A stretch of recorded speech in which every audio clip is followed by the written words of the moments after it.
What's going on, y'all? It's your boy B the Man of the Bad Boys Podcast. We are back here on Memorial Day with episode 11. Episode 11, live edition. We coming at you. As always, I got my crew. Got the Tribal Uso, Mike B with me, right-hand man. Got my boy Thornton Talks Wrestling, our Renee Paquette. And, of course, got Evil Kermit, our Dame Dash, our bro Unk, the guy you love to hate to love, Remy, in the house. How are we feeling, fellas? How are we feeling? Theory sucks. Damn! Right out the fucking gate. No, I'm feeling good. Feeling good. We had a Double or Nothing, easily the best wrestling show that I think we've seen this year. Darby had one fucking Double. Tony Khan was in the kitchen last night. All right, Double or Nothing was cooking. Yes. And without blood, from what y'all tell me, without blood. Which honestly is a plus in my book. Like, calm down. Not everybody needs a finger cut. Calm down. I mean that show had everything. You had title changes. You had great matches. You had Kyle Fletcher in that salmon suit. Justin Roberts had that shit on too. Okay, the yapper was dapper. All right. Yeah. Unlike WWE. And he don't sound like he's straining to take a shit when he's yeah. It was a real good show. Come on now. It was a real good show. Mark Nash. I enjoyed it far more than Saturday Night's Main Event. I didn't even watch that. I mean, to be fair, Saturday Night's Main Event was better than SmackDown. Yeah. I mean, Hemorrhoid is better than SmackDown. I can say for it. That is the best thing I can say for it. Also, I'm gonna put out a GoFundMe to get Jessica Carr some wrestling gear. She has wrestling gear. She must not have it available now because she should have been putting it on because that woman done put hands on her multiple times in 2026. Yeah, but like she ain't paid. She ain't paid to fight. So I didn't watch Saturday. Man, look here. She got a pro bono ass whooping that night. She'd have got a pro bono ass whooping that night. Oh my God. Triple H would have had to talk to me like, look, Jessica, you can't be putting. She put hands on me first. You got the footage in the production truck. What happened with that Sol Ruka spot? So that was pretty clunky. I don't know if that was something on Jessica Carr's end or Sol. I think it was Jessica Carr's end because she wasn't ready to set it. Like she was kind of in position to set the spot up, but she wasn't. I mean, that's what it looked like. But that's what I think it was, and I don't think it really was. She just wasn't as close as she should have been to get pulled into it. It was supposed to be a Soul Snatcher spot. Yes. Yeah. Yep. But Soul didn't even look like she was like that's what she was even going for. Because I think she noticed that Carr was out of position. Yeah, that's what I thought. Because like you have to adjust on the fly, and a Soul Snatcher is not the easiest thing to adjust on the fly. It's a very choreographed maneuver. Right. You either do it or you don't. Yeah. I also don't think it helps that Sol Ruka wrestles in skateboard shoes. They're real flat. Hey, she rocking them Vans, bro. Yeah, I was gonna say she be rocking the hell out them Vans. But yeah, I agree with her gear and the fact that Carr wasn't really in position to take that move the way you have to adjust on the fly. So you have to make it look like you flopped. Like you either gonna do it or you not. Because if you try to do it and she's not in position, it's gonna look like you soul snatch in the air. And that doesn't that defeats the purpose of getting the ref to stop the match and say Becky was cheating. It's a very choreographed move. Personally, I wasn't a fan of the finish. Like Sol Ruka is already 0-2 on Raw. I wasn't a fan of the finish at all. Like here's the thing. This one counts for Sol technically, but it still makes me mad that y'all had to resort to this finish. Right. Like Becky could have cheated again.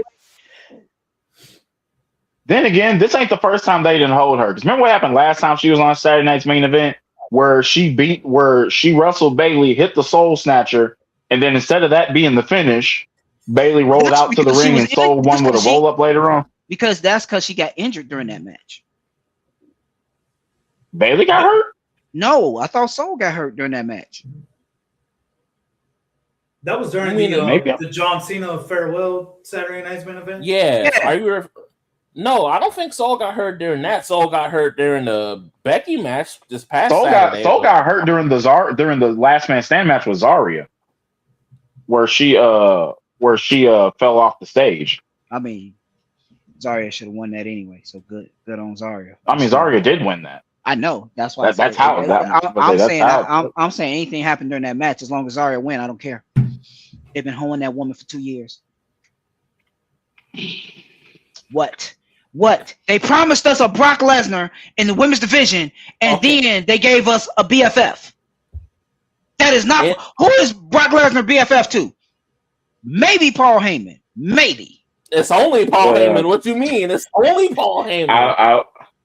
I mean, after they portrayed him for the tribal chief, I say maybe. I wouldn't call Paul Heyman and Brock Lesnar friends, especially on account of I love how Brock forgives Heyman no matter how many times he betrays him. Right.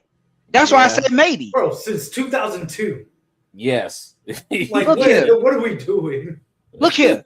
All I'm saying is, Zarya, we were promised a beast, and we got a purse puppy. Well, now she's starting to fuck shit up. She's starting to ratchet it up, and I'm good. I'm glad for that. I'm happy for that. That's like, look, your paperwork. Zaruka was fun. You gave me paperwork that said this woman was gonna be a monster. Why she gotta be Sully from Monsters Inc. though? They got a chance to course correct it now that Soul is gone. Yes, I think the Zaruka thing went on too long. It did. I'm not saying that Zaruka wasn't good. It just wasn't what they promised us, and it went on for too long. The Zaruka reminded me of AEW with the MJF and Adam Cole thing. It was fun. But I think it went on too long. Okay, hang on. So I don't know if I agree with that. I got to disagree about Adam Cole and MJF. MJF and Adam Cole, the story was fine. The story was the hottest act that they had going on in 2023. The problem was both of them got hurt. And then when they both got hurt, it took Adam Cole damn near a year to recover. And even after MJF got injured in that time, they tried to pick back up on it. And by then, it was a year later. We moved on from that. You didn't need to bring that feud back. Just have the dude jump him when he comes back, and that's the end of it. We didn't need 3 months to go around yelling his name some more. Let MJF do what MJF do. Yeah, I wouldn't call it that. They were probably going for the same thing, but we didn't sour on them for the same reasons. At least I didn't. I mean, you like Theory, so I don't know, man. I think he's good. I mean, clearly his employer doesn't. I forgive you for your choices. We found, but I mean that's fine. Actually, something I want to talk. You want something I want to talk about? Yeah. What that boy Ludwig Kaiser, El Grande Americano. He had quite a week this week. Yeah. Sure he was doing the Lord's now. Don't be disrespecting that man, woman, bro. Right. Like if what they're reporting is true, and he was defending his woman, I can't. I literally cannot say anything against him. For those who don't know, so Ludwig Kaiser, currently wrestling as El Grande Americano in AAA. It was on May 20th, so I think that was what, Wednesday. He had gotten arrested for a battery charge. Basically, when he was at an elevator in his apartment building, and he was with a woman, and they were getting pretty hot and heavy with their makeout session and shit. And there was another man that was in the elevator, or whatever, and he said something to Kaiser. Now, when the report first came out, he had said something about y'all don't need to be doing that in public, or something along the lines of something that's not really that harmless. And basically, Kaiser got mad at him and beat his ass and got arrested for it. The video camera footage showed him punching dudes' lights out. A couple days. I didn't. Yeah, I didn't know. I didn't. Yeah. It was security footage from the building. I didn't say anything on it because I was like, something about that story sounded a little, because it sounded a little too, because like I can't imagine Ludwig Kaiser, a guy who's on national television in the middle of a big push, losing his shit on a guy for something that small. Right. And I don't want to. If he's got a temper like this can't be the first time. Yeah. And if homeboy, if he was ready to whoop dude ass over that, I feel like he had you got to say something that's even crazier. So then a couple reports come out later, and it was talking about some shit where he was like, "Hey, bro, quit fucking with that girl, or I'm gonna start calling ice on her ass." Now, when I see that, now it makes sense, right? Yeah. So he got arrested. He was in jail. He posted bail. It was only $1,000. I figured that wasn't gonna be a fucking problem. And he wound up making it there because AAA had a big ass celebration. There's a fucking mural printed and his image out there. The character, the El Grande Americano character is stupid over in Mexico. Like watch them on Raw, nobody gives a shit. But watch AAA in Mexico, it's a whole different ball. Del Taco is over in Mexico. Oh, not Taco Bell. There's a difference. So they got a big match coming up. What is it? I believe it's Saturday. Yes, it's Saturday. Yeah. Yeah, it's Mask versus Mask. And I don't think hopefully Kaiser's losing this. I think Gable's going to lose this. Kaiser needs to win so Gable can get rid of the mask and we can get Chad Gable back because we've been doing this shit for over a fucking year. Look here. I'm over. I've been over El Grande Americano since the day he showed up. I'll be glad when this shit is over, regardless of how it ends. I don't care. I don't care about the beef between Del Taco and Taco Bell. Every time I see a match with them, it's like, whack, get out of my face. I don't care. See, I didn't like the story until Ludwig Kaiser joined it. Yeah, I wasn't interested in when Chad Gable was doing it, and it was just on Raw, and it was what was it? He couldn't beat.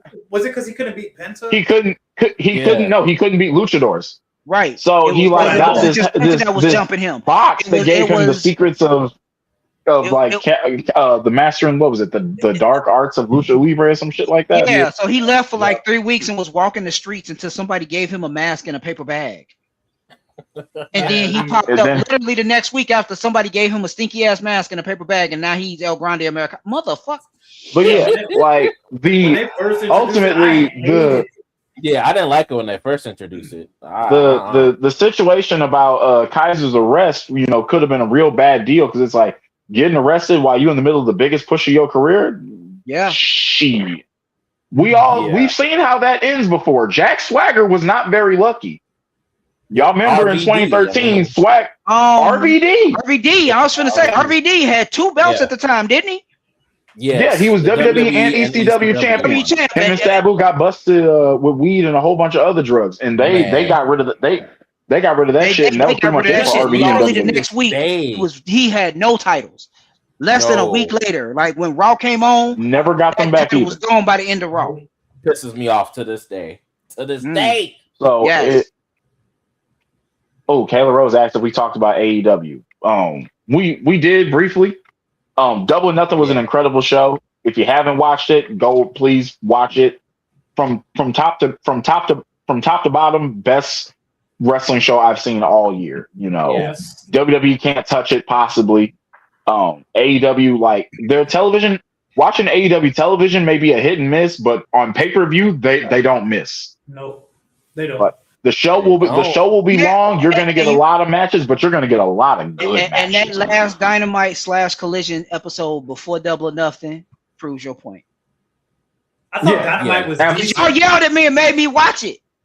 Dynamite was okay. That was Mike. It was okay. It was some bullies. Dynamite was. It was Collision. I said to watch it because a lot of people. You went along with it. You co-signed on it, Bryce. Bullies. A lot of people don't know what's going on. I learned from the these AEW pay-per-views because they don't watch the weekly show. Yeah. Prime example, our brethren who's missing today. That's why I had to put that in there when I started. There was some shade. I mean, you're not wrong. He ended up watching it, which is crazy. You but are yeah, out of pocket, right. sir. No, he's not. No, he's not. Matter of fact, he in the right pocket where the money is. He right? Yeah. No, don't back down off that shit. Don't let him bully you, man. You right. You right. You a bully, Mike. Don't let him bully you. That's some diabolical work. I mean, tell me when I'm telling lies. Though. Right, I'm finna say the man ain't no falsehoods here. What do you mean? Anyways, double or nothing. I don't watch AEW like y'all, but I don't judge them either. I judge WWE because guess what? I watch WWE and they trash most of the time. I can admit that. Yeah. I can't argue with the facts presented. I can't. Their current output is lackluster. I ain't gonna hold. They got rid. Ain't no Lowrys in the women's division doing enough. They got Asian Spices in the women's division. They not doing nothing with them. The only thing that WWE currently has, and I'm even somewhat interested in, is this guy and Jacob Fatu. Yeah, that's like the only thing I'm like interested in right now. Yeah, and I still think that they're going to make the wrong decision. I think Roman's going to carry that. You know why I'm interested in the whole Jacob Fatu thing. I've been waiting for you to talk about it because Roman cannot nail a distressed look when Jacob hits him with that choke. There we go. He looks like he's enjoying it, and if you don't believe me, go back and watch. He's not lying. He's not lying. It doesn't help that Jacob is it now. Y'all thought I was crazy. Y'all thought I was on one. Then some of y'all saw that last one. Look here, when he choked out the Usos were worried. The Usos, Jimmy looked like he wasn't gonna get to see his child. No, okay, hold on. I gotta stop Roman was like, hey, stop you there because Jey Uso never knows how to stay in character. No, he doesn't. He had the forklift. Jey can't stay in character to save his life, and he stayed in character through a whole ass chokehold. Why can't Roman? You get LA Knight coming up, and he says "Oofa Lafa," right? And he's turning away, and he dies laughing on camera. Yes, and Jey does the same thing every time. When you know that he's laughing because he does this. Or he does a hand rub and then turns around. Right. And does this each and every what did LA Knight say? What are y'all going to fight about the Oofa Lafa? Jey he can't contain himself anymore. No. Like, come on, bro. It's funny, all right. It is funny, but damn, you're right. Jey can't stand character to save his damn life, but he stayed in character the whole 30 seconds that dude was choking him out.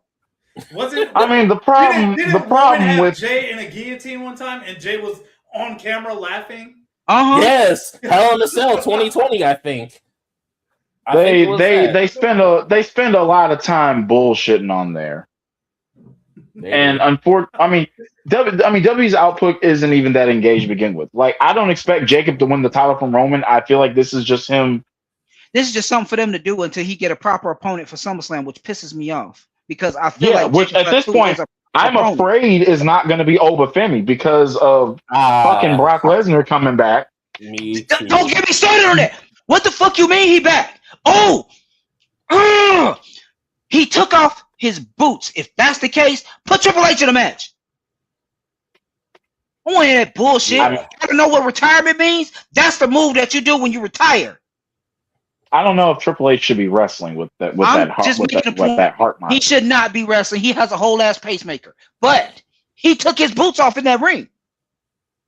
Yep. Yeah, I think the Brock nonsense is stupid. This is stupid. It is. Even worse, I think that I'm afraid that he's going to beat Oba at Clash in Italy because they want to run a trilogy. I know, and I don't like it. Like. The problem with that is this ain't the time for Oba. Don't need to be losing to nobody, especially not Brock. Especially not Brock. Especially a dude who's when he got catapulted him even further than he already was. That's gonna take shine off of him. It tells me that they never had a plan for Oba after WrestleMania, which is a shame. No, they Big look shame. here. 2 weeks ago, didn't they snatch Garza and Son out of bed damn near? Yeah. Like That's how we knew the open challenge gimmick was better. That does not strike me as planned either. Because I'm like, what do you mean an open challenge is canceled? What do you mean everybody in the back is pussy? What do you mean? And then he gonna go just snatch 2 dudes up and say, I'm gonna whoop, who ain't even on Raw. Think about that. They barely on SmackDown. Remember what Oba said when he first started. Remember what he said when he first started the open challenges.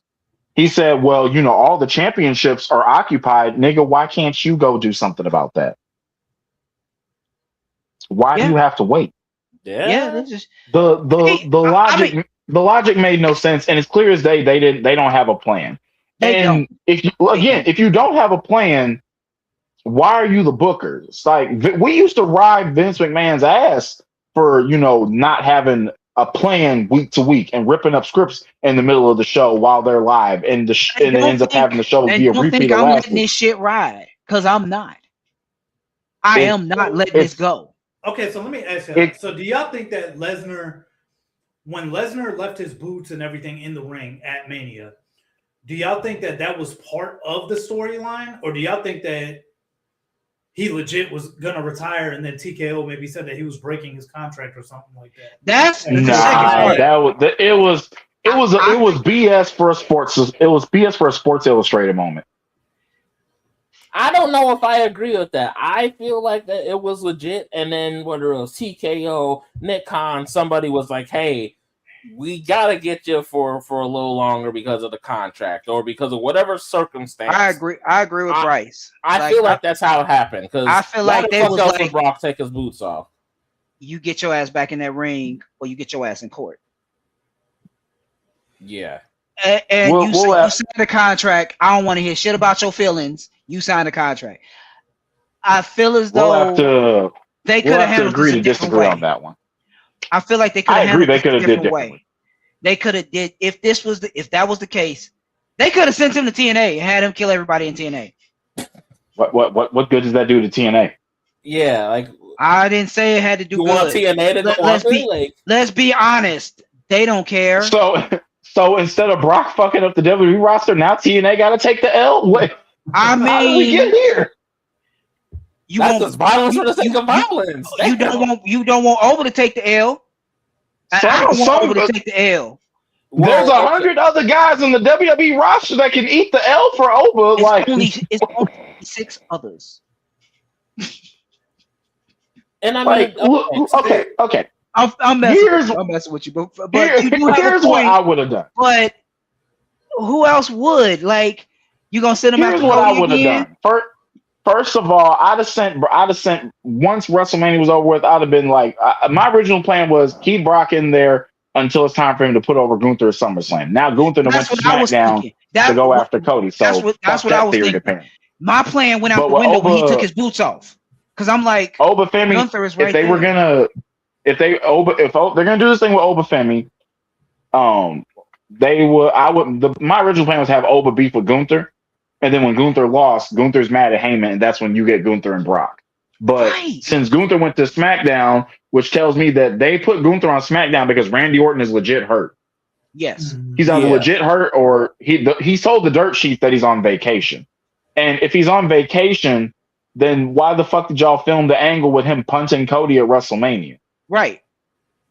Yeah. Cody's still on TV, but now Cody got worried about Gunther, knowing damn well Randy Orton is bound to pop back up at any given. Just unless they're using Gunther to set him up for Randy to come back harder, I don't see the point in this. And even then, there were other things y'all could have done. Y'all could have put him in a feud with Sammy, like y'all trying to do now. Yeah, that would have made more sense. That would have made more sense after WrestleMania. Yes. Mm-hmm. To be fair, if they'd have done Sammy's heel turn properly, yes. Yes, you are correct. I was about to get to that. Trust me. But I needed Sammy to kill that damn cookie. I needed Sammy to kill. Don't get me started on that gingerbread bullshit, man. And I do applaud SmackDown for honoring the fact that the cookie is dead, even though he did get out of the casket and attack Sammy. We ain't seen him since. I'm proud of them for that. Like, I'm literally clapping. Like, ain't no cookie in this segment. Cool. On a show that features R-Truth and Danhausen, that is still the stupidest shit on there. Look here. Yeah. But it make you laugh. Ooh, see, SmackDown did have something good happen. Wasn't making me laugh until Danhausen got involved with him. Man, fuck that cookie. Man, goddamn man. No, let's talk about. We saw a showcase of black excellence on SmackDown when we saw Carmelo Hayes and Trick Williams, though. Yes. And it also highlighted the fact that Lil Yachty does not need to be there. Like, no. Good. Come He's on. Gone. Like, come on. Now you got Yachty. Lil Yachty's now that Ricky Saints is in the picture with Trick and Mello too. I like that. Yeah. I like that too. Yeah. Like if I was Mello, I'd have been like, look here. I remember when he was in your position. I give him more respect because I see him do something with yourself. He don't need a hype man, and I don't need to talk to you. So go over there, let the grown folks have a conversation. I'd have dead net. Because guess what? You won't even wrestle. Go sit down. It's even more hilarious because Ricky's older than both of them. Go lay down in the grave next to that damn cookie. And I'm wondering, so they still have not officially, even though WWE isn't really going off of faces and heels, but if you had to guess, would Trick Williams still be technically a heel? They haven't done anything to make him come off as a face yet, have they? Other than beefing with Sammy, no. But they had him attack Miz like a week or two ago, though. On SmackDown. That's Miz. That's just because they were in Trick's hometown. That's Miz. Yeah, so I mean that's true, but that would be the only face thing that they've had Trick really do. They're well, the reason that I asked right now they're letting the whoop that Trick chant carry him as far as that regard is. Is his character a baby face? No, not one fucking bit. Right. But now. Trick is what I like to call a de facto face, where he's not a baby face in nature, but he's only a baby face because the guys who he is fighting are being heels. Right. Yeah. Well, like John Moxley, when John Moxley was doing the same thing until Will Ospreay came back. But when Melo came out to confront Trick did say, and this is like a face type thing, but he was like, due to our history and I respect you and everything, I'm going to give you this title match that you want. I did catch that. And that is like a face type thing. Yeah, that is. I mean, it could be babyface type behavior, but I wouldn't necessarily roll with that just because, like, Melo is definitively a face.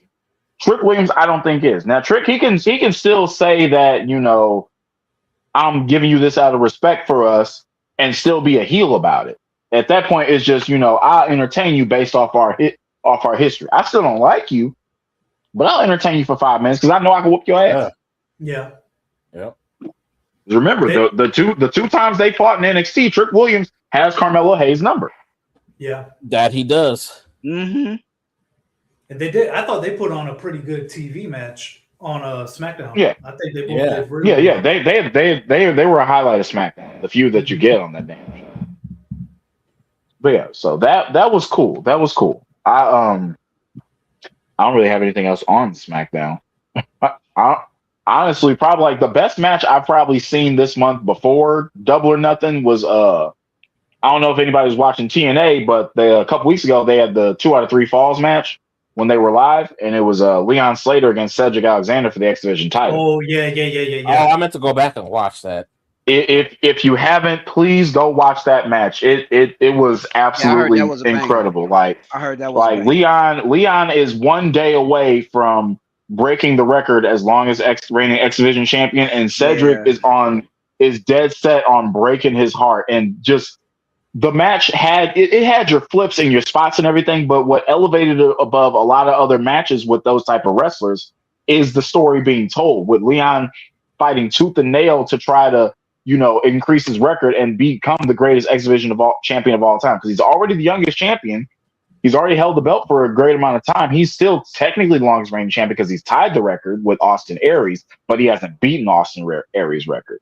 Yep. And Cedric Alexander, especially with the finish, Leon's all bloodied up, and Leon misses the Swanton 450, and Cedric hits him with the lumbar check, and he's like, nah, we not done with you, bro. We gonna hit you with another lumbar check. And just the 3 count and just the way it was a heartbreaking finish. Like, it made me so sad. I was like, God damn, I was rooting for the kid, man. I wanted to see him do it, but it was fantastic. Like, just a tremendous piece of business. Like, I know, wanted to see Leon break that record personally. Yeah, me too. But Cedric Alexander, I was hoping for that, but Cedric Alexander is still absolutely excellent. You know, he's been running well since he's been with TNA. The system is a great act right now. They've single-handedly given Bear Bronson a career. And I feel like he made a good choice going to TNA, whereas he had a chance to go to AEW, but he said he wanted to do this without being there. Yeah. And good for Cedric. Yeah. And I was good like, for Cedric. Good, because I remember you before the Hurt Syndicate. And you was a banger before the Hurt business. He was the heart of 205 Live. Yes. Him, Buddy Murphy, and Mustafa Ali carried that show for an entire year. They made that show good. Let's call it what it is. Cedric is always was killing it before they went to the main roster and got buried once they got there. Yeah. Yeah. So I mean, Cedric has been he's been, you know, X Division style for the longest amount of time. So he's more than deserves. It's crazy how both him and Mustafa Ali are champions in TNA. Mm-hmm. Because we know that they deserve some type of highly before they got there. I recommend that match. Right. I mean, this past week they ran back Steve Macklin and Mike Santana because Macklin got hurt at Sacrifice back in March. Yeah. So that was pretty good. That was pretty good. TNA's getting ready for Slammiversary in June, and then they're getting ready for Lockdown in August. Lockdown is going to be crazy. Who do y'all see taking the title off of Mike Santana? That's an interesting question. Oh, I've been trying to think about that actually. Eric Young is lined up to be the next challenger because he won that Battle Royale last week. Right. I mean, it would make sense if it's him, but I don't think it's going to be him. I don't really have an idea on who it might. It's probably going to be. Actually, you know what? I'm thinking Eddie Edwards. I'm thinking at some point Eddie, because like you have Santana's got several threats. Eddie Edwards is the only member of the system that doesn't have a championship. He's gonna gun for him eventually. That match is coming. That rematch is coming. You got Eric Young, who's technically the number 1 contender.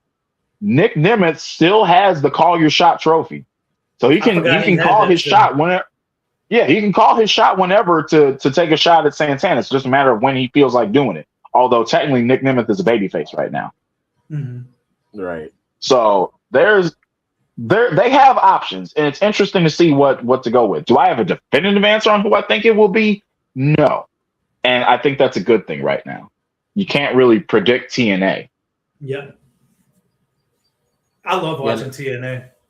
It's just so consistent. Like, you know what you're getting when you watch TNA. You know what you're getting. It's a solid show. It's not as flashy as AEW, and the production isn't as great as WWE, but when it comes to like the basics and the fundamentals of pro wrestling television, it works. Mm-hmm.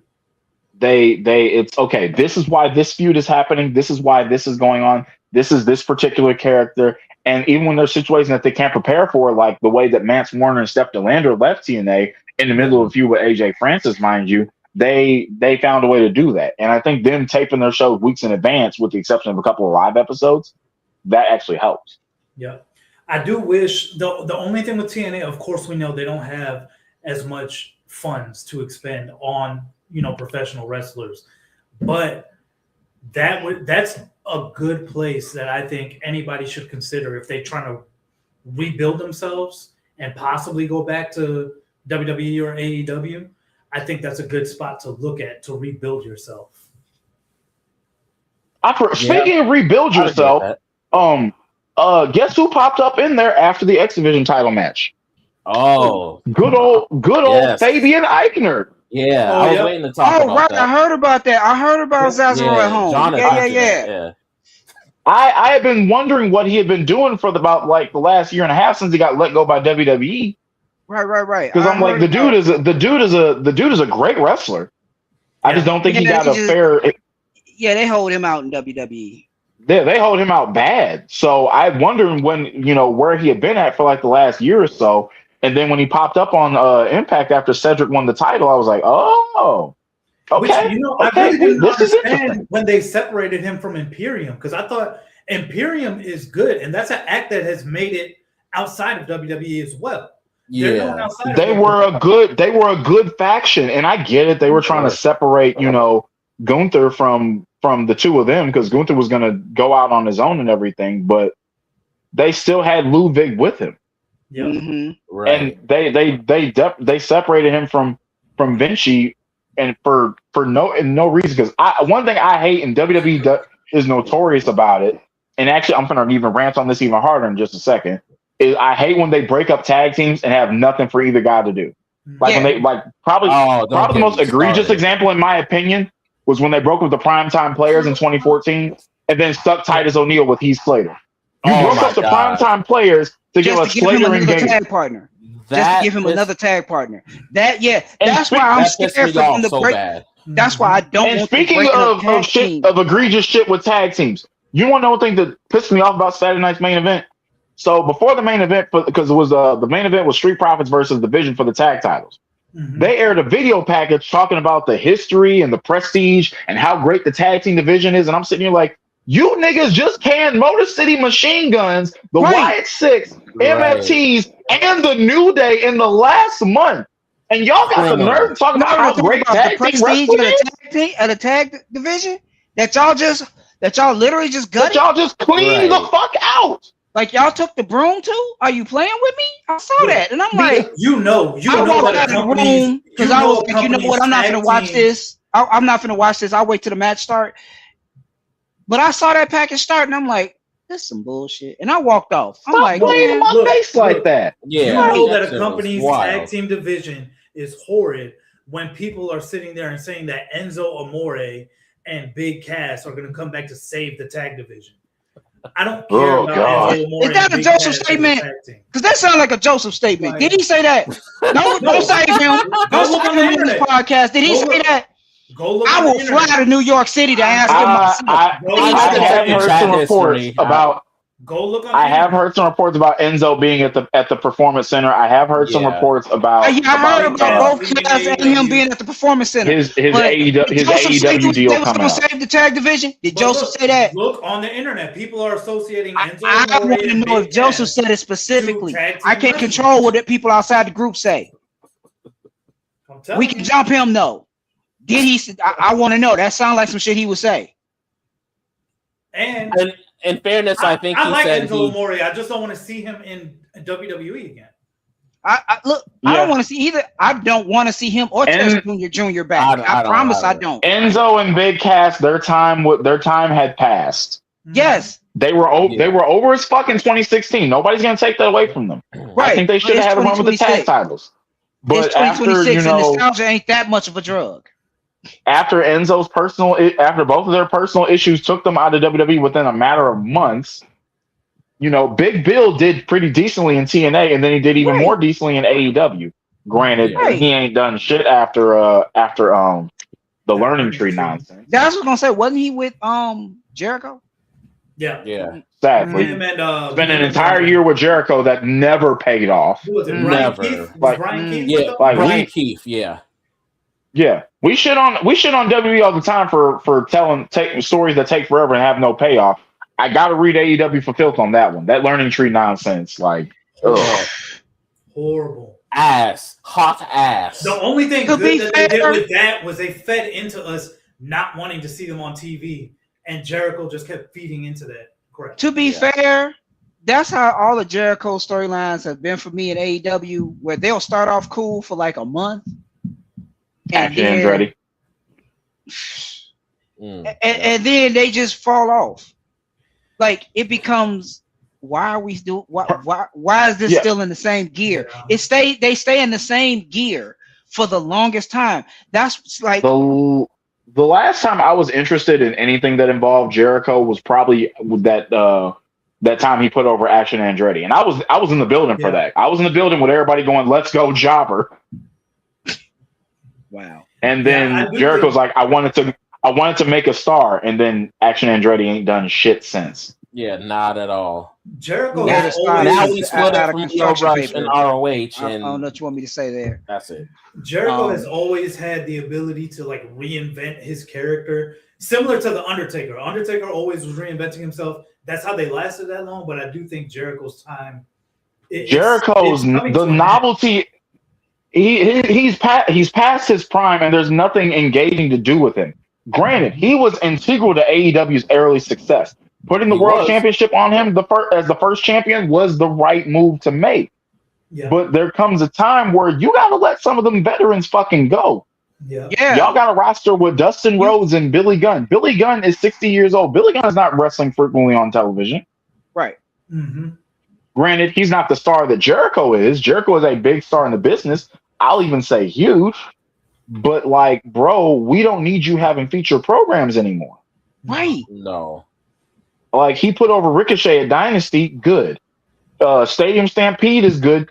It was been fun too. Watch this shit with him and Ricochet drag on for another 2 months. Yeah. Ugh, and you know you being conservative with that number. Why you lying? I do think it's time for Jericho to hang it up. Like, do some backstage stuff. Help the younger talent. Right. Exactly. Things like that. I will say I did not miss him for that year he was gone.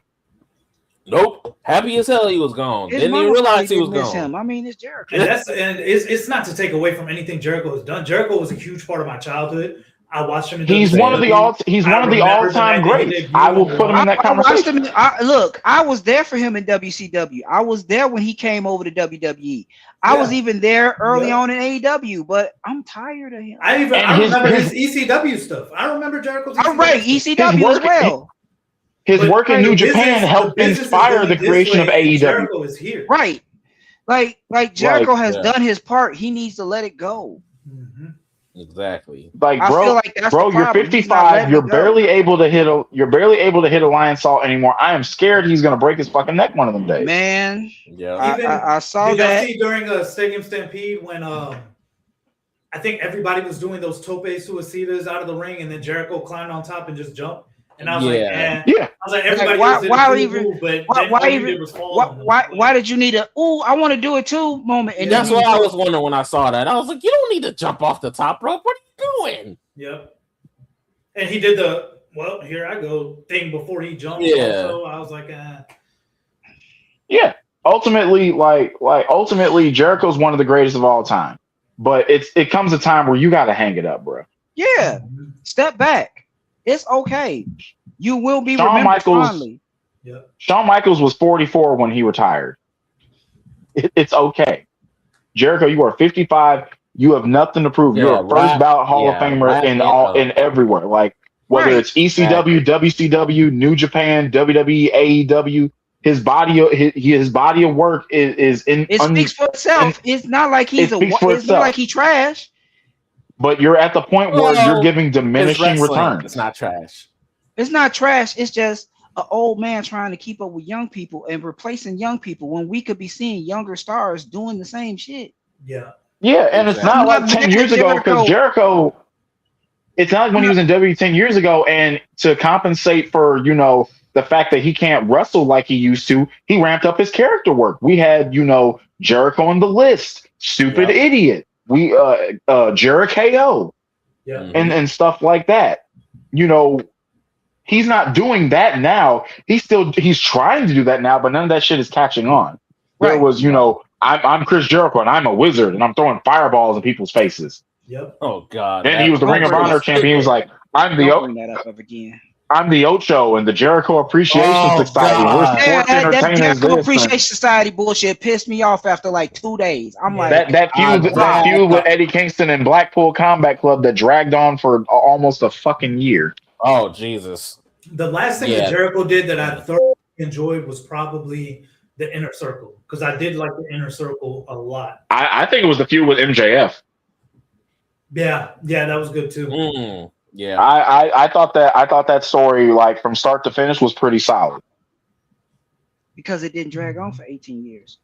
JK is right. Jericho I don't know. Mysterio, That shit went on for 9. That shit went on for 10 months. Jericho and Mysterio, the last ones from WCW that are still active right now. Yeah, how Rey Mysterio manages to keep going the way he is beyond. That's me. That's another thing. Like, why ain't Jericho talking to the same trainer that Rey Mysterio's talking to? Because Rey Mysterio was just in a lap match at WrestleMania, and he was not skipping a beat. He was keeping up with the young OG. Yeah. Well, to be fair, like Rey Mysterio's had a lot more injuries than Jericho has. Yeah, he has. True. That's true. Them knees are made of glass. Yeah, Mysterio, he's not who he was before. I feel attacked in that statement. And I don't even wrestle. But there is, you know, who officially won me over last night, and I was on the cusp, but Tekla. Yes. Oh boy, I've become such a big fan of hers. Like she came in and she has taken that women's division by storm. Yes. Mm-hmm. Y'all think they're gonna get that belt off Athena? I think Athena is winning the Owen. I personally think Athena is winning the Owen. I know T, you said you think Persephone. I said Persephone. Is a dark horse. I don't think Athena's winning the Owen because Athena is still Ring of Honor champion. As long as she has that belt, she's not winning shit in AEW. She wasn't going to get eliminated in the first round, especially not to Mina Shirakawa, who I want Mina, but Mina don't ever win nothing. Yeah, I think they're going to go the route like what happened with some. At this point, I don't watch ROH, so I could be dead wrong when I say this, but with the length of time that Athena has held that ROH women's title, is there anybody believable or anybody ready to take the title? They make it seem like it's going to be Billy Starks because Athena stays bitching her out. But Billy challenged Athena for the title at 2 straight final battles in 2023 and 2024 and failed both times. So I don't know. Damn. When did Athena win this championship? She won it at Final Battle 2022. So she's been champion for 3.5 years. Her title reign is if I'm not mistaken, it's about to hit Roman. Yep. Ooh, god damn. So I'm not mad about it. I'm not mad about it at all because they didn't want to do shit with her in WWE. And let her win the Owen and let her just vacate the title. She's 106 days behind Roman Reigns. Wow. Let her vacate the title. I want her to beat that record. I want her to at least match that record first. That's just me. But I agree with you saying, like, let her vacate the title and then go after the main title after she wins the Owen. I want her to win that tournament. Not that AEW tournaments impress me. They be having point systems and shit. But no, that's the Continental Classic. That's the Continental Classic. This is a straight up single elimination. Okay, so we need to talk about the tournament. All right. So the women's tournament is one thing, but the men's I know that tone. Come on, T. I know that tone. Right. Let's go. Hatred in your heart. Let's go. I like tournament wrestling, and I like when AEW does tournament because you get a lot of good matches. But one thing that always irks me, especially about the Owen, is when they throw in these jobber tiers. Like this is supposed to be a tournament to be challenging for the winner gets the challenge for the world championship at the biggest show of the year. Did you say John? Why isn't Jon Moxley in the tournament? Why isn't Kenny Omega in the tournament? Why the fuck of all the Don? Okay, to be fair, do they need that tournament to challenge for the title? That's what it should. It should have the top. No, they don't. But if you're gonna put over how prestigious the tournament is and how the winner gets the challenge for the world title at All In, which the last 2 winners have won the championship because of that, you would want all your aces in that tournament. Why of the Death Riders is Claudio Castagnoli the member in the tournament?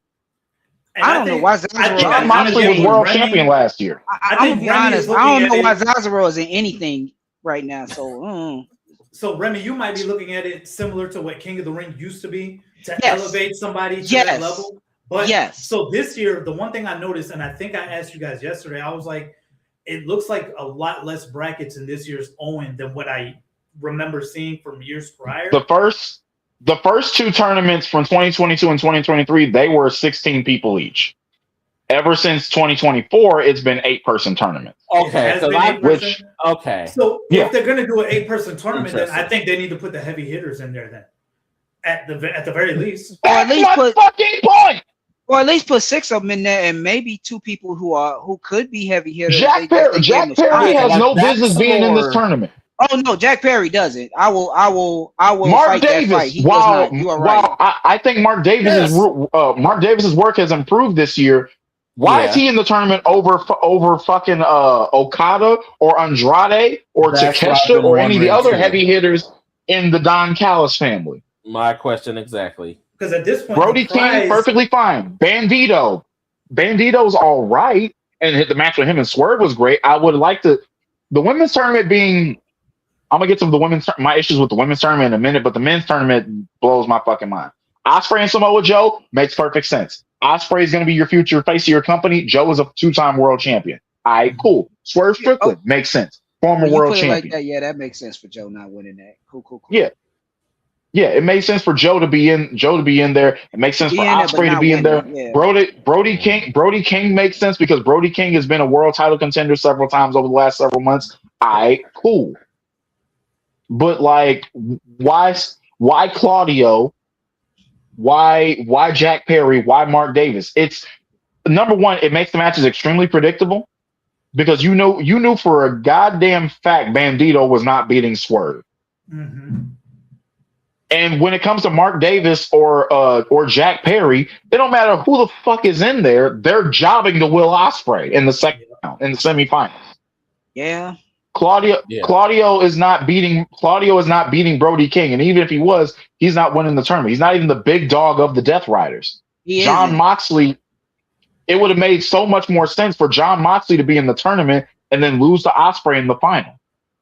All they did was take their current storylines, take the people involved, and throw them into the tournament. That's what it did look like.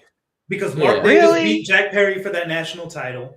Strickland and Bandito had been having their beef already, and Joe was already mad at Ospreay for picking the Death Riders for not joining the Ops. So all they did was take storylines. Is it just me, or does that sound lazy as fuck? Instead of making it a true tournament. That sounds lazy as fuck. Does that sound lazy as fuck to y'all? Because it sounds lazy as fuck to me. The only so I'm not on one. T, correct me if I'm wrong, but I don't know that Claudio Castagnoli and Brody King have any type of story going on right now. Right now, no. They have fought before in the Continental Classic and a couple of matches on Dynamite. Yeah. But there's no beef between them. They'll put a video package together when they have their match, though. I guarantee you that. Right. So the other ones had active storylines amongst them, and they just threw them into the own. Yeah. So it was kind of lazy booking, in my opinion, but. Like you, and then on top of that, you could have put some heavy hitters in there, especially considering only certain matches were happening at Double or Nothing. Kenny Omega could have been in the tournament, even though he was in Stadium Stampede. Same thing you could say with Andrade. Hell, if you really wanted to get ignorant about it, you could have thrown Jericho in there. Glad you didn't, but you could. Right. That is ignorant. You're right. So that's a big issue I have with the men's Owen Cup. The women's Owen Cup is even worse because, and this is going to sound crazy, even though I've named her as my pick to win the tournament. Persephone is currently injured, as is the Saray. Saray says she's going to have neck surgery. So how the fuck is she going to be in the damn tournament? And Willow Nightingale. Willow Nightingale was in the tournament, but Willow got hurt. So now not only is she out of the tournament, but now the TBS championship is vacant. I feel as though whoever injured Willow is to blame for this. Yes. Where the fuck is Mercedes Moné? Like, why isn't Jamie Hayter in the turn? Well, granted, Jamie Hayter and Statlander and Sheeta, they all got a title match. All right, I'll forgive that. But why the stardom talents? Hazuki and Saray, people who don't wrestle in AEW regularly. Y'all got plenty of women on that roster y'all could have put in that tournament. Yeah, Sky Blue being in the tournament, like what are we doing? Yeah, like I was like, huh? I mean, Sky Blue, she wouldn't have been. Sky Blue ain't been relevant since what, 2024? So who do y'all She think? rolls with Tekla. All she's in there to do is try to stop somebody from advancing to Tekla. Yeah. She ain't winning anyway.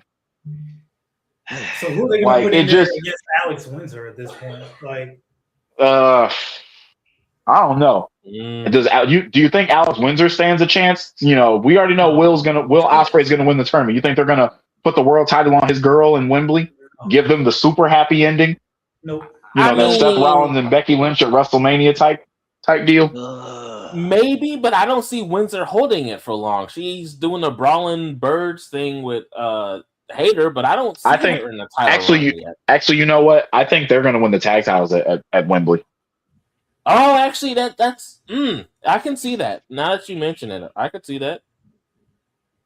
Are the other matches supposed to take? Well, okay, so we had 2 matches from the men's Owen last night. Yeah, and one match from the women. When do the matches for the women's take place?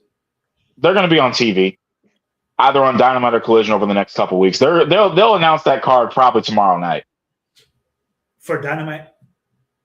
Yeah, they usually do the day before, so I could see that. And then the finals are going to be at Forbidden Door. Now, I'm okay with the final for the men's because it's going to be Swerve Strickland and Will Ospreay. Yeah.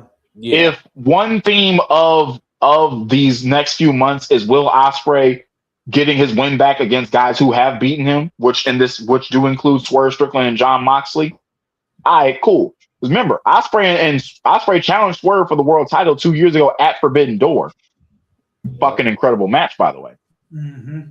So if they run it back here and Ospreay wins to get the shot at Wembley Stadium, we've done him and Max twice, but A, both of those matches fucking banged, and B, they're one apiece. So you've got there's plenty of story to tell with that. Will Ospreay is the right pick to win that, and I'm not just saying that because I'm a Will Ospreay fan. Just the way you've been building him up, the way you've been building your company, like the man's saying I'm the best wrestler in the world. Y'all are saying the AEW World Champion is the best wrestler in the world. Mm-hmm. That just makes perfect fucking sense. Yeah, I think it's time. I think it's time for Ospreay to win the title, and I do. He's been in the fact that he's been there, what 3 years? About 2 years now. 2 years, and they didn't put the title on him right away. So I do appreciate that they're having him. They make work to get into these situations. Yeah, national title twice. He's had shot at the tag titles with Kyle Fletcher that one time. He came close to beating Okada in the Continental Classic. Where's Hangman Page been? Hangman took some time off after Revolution, and even then, he's still technically not allowed to challenge for the World Championship. He's talking with his therapist about his short person issues. Leave him alone. What, Hangman? I don't know how we. Yeah. I don't know. Cowboy Smurf will be back when he be back. Whatever. I don't know how we got here, but okay. I don't like Hangman Adam Page. He's been Cowboy Smurf ever since. Wow. I like Hangman. What? I like Hangman. I don't care. I don't care if his mama was a teacher. I can't stand it. What? That's some great haterade right there. I told you. I tell you this every time. A lot of hatred in this heart. I embrace it. Man, I like Hangman. And I forgive you for that. I agree with Kayla Rose. The Don Callis family has way too many members. I told y'all before, and I will say it again on this podcast. The Don Callis family ain't nothing but NWO 2K25. You're not lying. All we need is a referee. All we need is one ref to take Nick Patrick's spot. To join the damn Don Callis family. One ref. They don't even need to be the main ref. Just one ref. Even with that being the case, I am glad that Brian Cage is back. Yeah. Good to see him back finally. I'm glad Kyle Fletcher is back. Are they gonna hold him again? Yeah, we need to talk about Kyle Fletcher. First of all, that dirty dog. The suit game, first of all right, that shit was clean. He got closet. He got John Cena Taylor's number, bro. You can't convince me otherwise. No, Cena shops at Men's Warehouse. Osprey. Not Osprey. Fletcher. I wasn't gonna say it. I was hoping somebody else would say it. Thank you, brother. Hey, Thank you, Mike. John Cena, if you ever see this, I know you're shopping at Men's Warehouse, bro. I know you are. I think he even did commercials for them. No, he ain't wrong. He might have, yeah. Yeah, so with Kyle Fletcher, he comes back. Konosuke Takeshita just won the title from Okada. The Don Callis about ready to turn on his ass. Fletcher comes back, and you're thinking, damn, Fletcher. I'm like, Proto shit finna go do they thing. But then Kyle Fletcher, being a dirty dog, just nailed Takeshita. And what I liked about that whole segment was not only did we get an incredible match out of it, Takeshita wins the international championship back. Awesome. And now you have a big feud with him set already between him and Kyle Fletcher. Yeah. And Okada. So like you gave us a killer you gave us a killer match, a title change, and a banger angle with the return after the fact. Just a tremendous piece of business. Okada got me to shut up because I felt that Okada's wrestling had been lazy for the past few months. He didn't seem like Okada himself, but Okada has been bullshitting. Yeah. But he and Takeshita a banger last night. Yeah, that was fire. One criticism many people have of Okada is you hear about how great he was because of the work he did in New Japan, and then you watch him in AEW, and it's like it's night and day. And with me, here's my defense of that: Okada is still one of the greatest in-ring workers on the planet. Bar fucking that. I will defend that. However, Okada is he's like one of those. I'm trying to think of an anime reference, but I don't know if anybody watches Classroom of the Elite. So basically, Okada's one of the people who I know I'm the GOAT, but if you want me to show you why I'm the GOAT, you need to push me. If you're not going to push me to show you who I am, why am I going to waste this level 20 skill on your ass when you're a level 5? I don't need to go that hard to beat you. Mm-hmm. And it's not a lot of people who can push Okada to it. And I feel like they incorporate that into the story of a lot of his matches. When Okada is locked in, bro will churn out a banger. His match with Will Ospreay in the Continental Classic, the match with Kenny Omega last year at All In, the weakest match they've ever had, but still a fucking banger. And then another example of it would be here with Takeshita.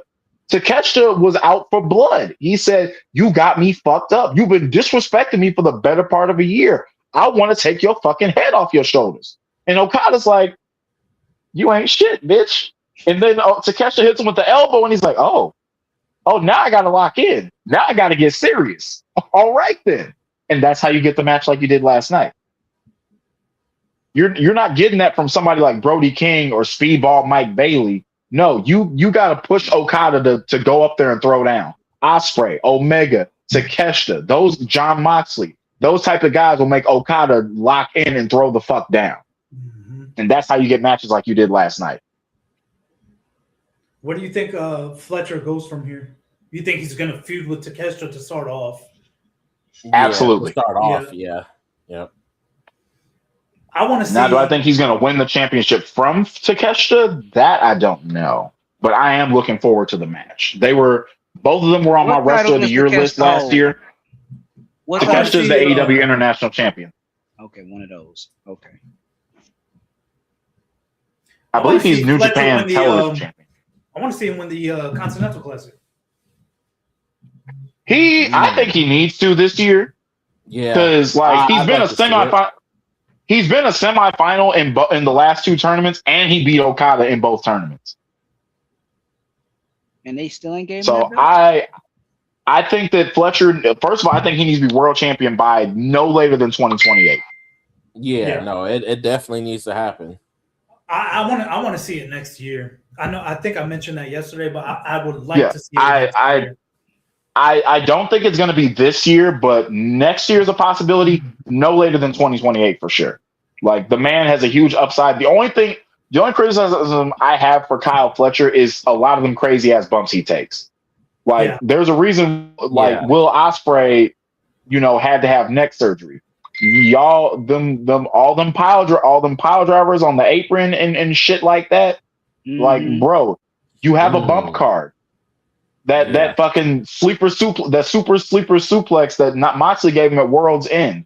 Shit like that. Y'all don't need to be doing stuff like that. I get it, wrestling is a physical business and stuff like that, but y'all take all them crazy bumps and then you wonder why you're having neck surgery before you turn 30. Did he have double fusion neck surgery? Ospreay had a double fusion. He is on borrowed time. Right. That's why I'm like, bruh. Same with Tommaso Ciampa. They use that. It's like British strong style or something, or European strong style. Man, that stuff it's a lot of the British guys love Japanese wrestling. Gunther loves it. Ospreay loves it. Yeah. Fletcher's Australian, but yeah, he loves it too. Like it's that style. That style is intense, but that style comes at a price. Yeah. Like it does. A lot of those guys wrestling that style, their body is beat to shreds. Mitsuharu Misawa was a fucking mess even before he passed away in 2009. Kenta Kobashi body was torn to fucking shreds by the time he was into the mid 2000s and everything, and he was working Ring of Honor matches against Samoa fucking Joe. Steven Regal, he used to wrestle like that too in his early days. Regal broke his neck in '94, didn't even know it until '98. Like that type of wrestling, it takes its toll on your body. You saw what it did to you, and he'll be the one to tell you. I've seen it. The bumps ain't worth it. You don't even need to do all of that. Stop doing that. Like, look what it did to Tanahashi and Naito. Tana's turns 50 this year. His knees were gone years ago. Naito's body is in absolute shreds. Look what happened to Kota Ibushi. I'm starting to take it personally. You keep mentioning bad knees and 50-year-olds. Look, I'm just saying, man. Like, I need you to pick a different. I need you to pick a different example. Some of us can relate. All right. And then Japanese wrestling in general just hates necks. Yeah. Every time somebody shows me Look here. Every time somebody shows me a clip of some Japanese wrestling, I'm like, bro, why does Japanese wrestling hate necks so much? Pay attention to Io Sky. When she be flipping and she don't be using her hands and she just use her head and that weight going on her neck, I worry about everything. I don't know if y'all remember that fucking suicide dive Io Sky went for. It was on an episode of Raw. She went for a suicide dive and landed dead ass on her fucking head. Yeah. And got back up. I'm like, what the hell? And if Japanese wrestling hates necks, Darby Allin hates existing. Because that man. My friend Chris said Darby Allin wrestles. Darby has a grudge against life and a friendship with gravity. We were a minute and a half into the world title match last night. And I saw Darby fall on his head down to the outside of the ring. I was like, we're only a minute and a half in. Yeah, I was like, what? This is the main event. My friend Chris said Darby Allin wrestles like he doesn't want to live. Yeah. Bro takes Mick Foley, Jeff Hardy, Spike Dudley, and said, nah, bro, put some cocaine in that mixture. Let's go. Like, uncles, I got this, uncles. Y'all remember yesterday when we were I think we were talking about Adam Cole or something like that. And I think UT were talking about how his size kind of always worked against him. That's not the case with Darby Allin because of the way Darby Allin he balls himself up into a ball and just throws himself at anything. Darby compensates for his lack of size. Literally makes himself a weapon. It was believable for him to be the world title because that man will just throw himself at you. To be honest, to be honest, I think that's why he hung out with Sting, because he was the exact same size as Sting's back. What? Darby Allin matches turn into a question of who's going to kill this man first, his opponent or Darby himself. Right. And is the ref going to get in the way? And I like what I just feel like when and I like what he did with that world title. Yeah. I enjoyed Darby's run. It wasn't going to be a long one, nor did it need to be. Yep. But I had fun watching him damn near kill himself every week, trying to retain that title. The match with Pac was crazy. The match with Tommaso Ciampa was fucking incredible. Yes. Brody King, Kevin Knight. The Speedball match was probably the weakest one, and it was still really good. Yep. He managed to, get a wild ass match out of Sammy Guevara. I almost feel like Darby doesn't even Darby and Takeshita wanted to be the world champion. I think Tony Khan was like, "Hey, I'm putting this title on you for everything that you've done for me." So far. I think that was the case too. Yeah, I don't think a good couple months. Here you go. I argue that that Darby should become world champion at one day. I know he deserved it. Was vehemently against it and probably still is. Darby Allin deserved. But I would say, I was like champion. I figured at least if he gets in the ring, he would get it. That's how I looked at Darby. And to be fair, once the man climbs Mount Everest and hangs your company's flag on top of the mountain, bruh, you should. Yeah, you should. I didn't know he put the flag up there, but if that's the case, you climbed up to Mount Everest on your own without me asking you to, without me paying you to. And you planted our flag up there? I'm giving you the belt next month. Yeah. Why we gotta wait a year or two? He's definitely winning the title off of that. Like you getting the belt next month. Ain't nobody did this much. Come on. I stand by. To this day, I will stand by the original plan when Jon Moxley beat Bryan Danielson for the title, and that Death Rider shit started. It was meant to be Darby Allin taking the title off of Mox. Mm-hmm. I believe that was the original plan until Darby was like, "Hey, bro, I'm gonna spin the block on Everest, though." Yeah, right. Man, I like Darby Allin. So I think he deserved that. I like the guy. He and MJF did a amazing job with their matchup yesterday. He scares the shit out of me, but I do enjoy watching him. Honestly, he scares me more than the other people we mentioned that wrestle like him, like Mick Foley, Spike Dudley. Mm-hmm. He scares me more than they ever have. Yeah. Even Jeff, I've seen Jeff dive off of whole ass balconies. Mm-hmm. And he still don't scare me as much as Darby does. Jeff will do. Here's the difference, though. Jeff will do that for like a big match on a pay-per-view or some big stunt or spectacle. Darby will do that shit like that on a Wednesday. A random Wednesday. Yep. And I'm diving off the top of the stadium. Darby was doing that crap on AEW Dark that people were just watching on YouTube for free. He did it on Dark. Darby was taking crazy ass bumps like that's always been how he was, bro. Darby was taking crazy bumps like that on the indies. Wow. Mm-hmm. That's a lot. Yeah, well, that's a whole lot. And then I saw all over the internet last night, people, what is it with this headlock takeover for the win? Like, a lot of people don't understand the history between Darby Allin and MJF. That has always been their thing. Yes. Even when they were on the indies, MJF would troll Darby Allin with that. Yep. That has always been the story between them. Every match between them ends with a headlock takeover. It's their thing. It's a key part of their story. Can we talk about real quick, and I said it yesterday, the chemistry between MJF and Darby Allin every single time that they're in the ring? Cook. They are the perfect. I said it in the chat last night. They are the perfect opposites for each other. Very much like Cena and Punk. They're opposites, just like Cena and Punk are, and it works so well. From the philosophy of their characters to the way that they gel in the ring. With Darby, it's like the hard work versus genius feud to me, and I like it. Yeah. It's the motherfucker that's going to take every shortcut in the world versus the motherfucker who's going to work so goddamn hard it doesn't make sense. Yep. Right. Bro, they're like peanut butter and jelly, macaroni and cheese. Like, they just go together perfectly. Every time they're in Absolutely. Yeah. I think them and their feud, because it's gone on for years, and they've given us crazy good matches every single time they face off in AEW. Similar to my favorite feud of all time in AEW so far, which is Hangman and Swerve. Yeah. Yep. Where Hangman and Swerve just up the violence, Darby and MJF, it's like a battle for supremacy. Yep. And the crazy part is these guys have plenty of time to go. I mean, Darby's only 33. MJF just turned 30. So they can go do it. It just whenever until Darby inevitably ends up in a fucking wheelchair. But man, look here, man, I don't know how he does it, man. And MJF is easily.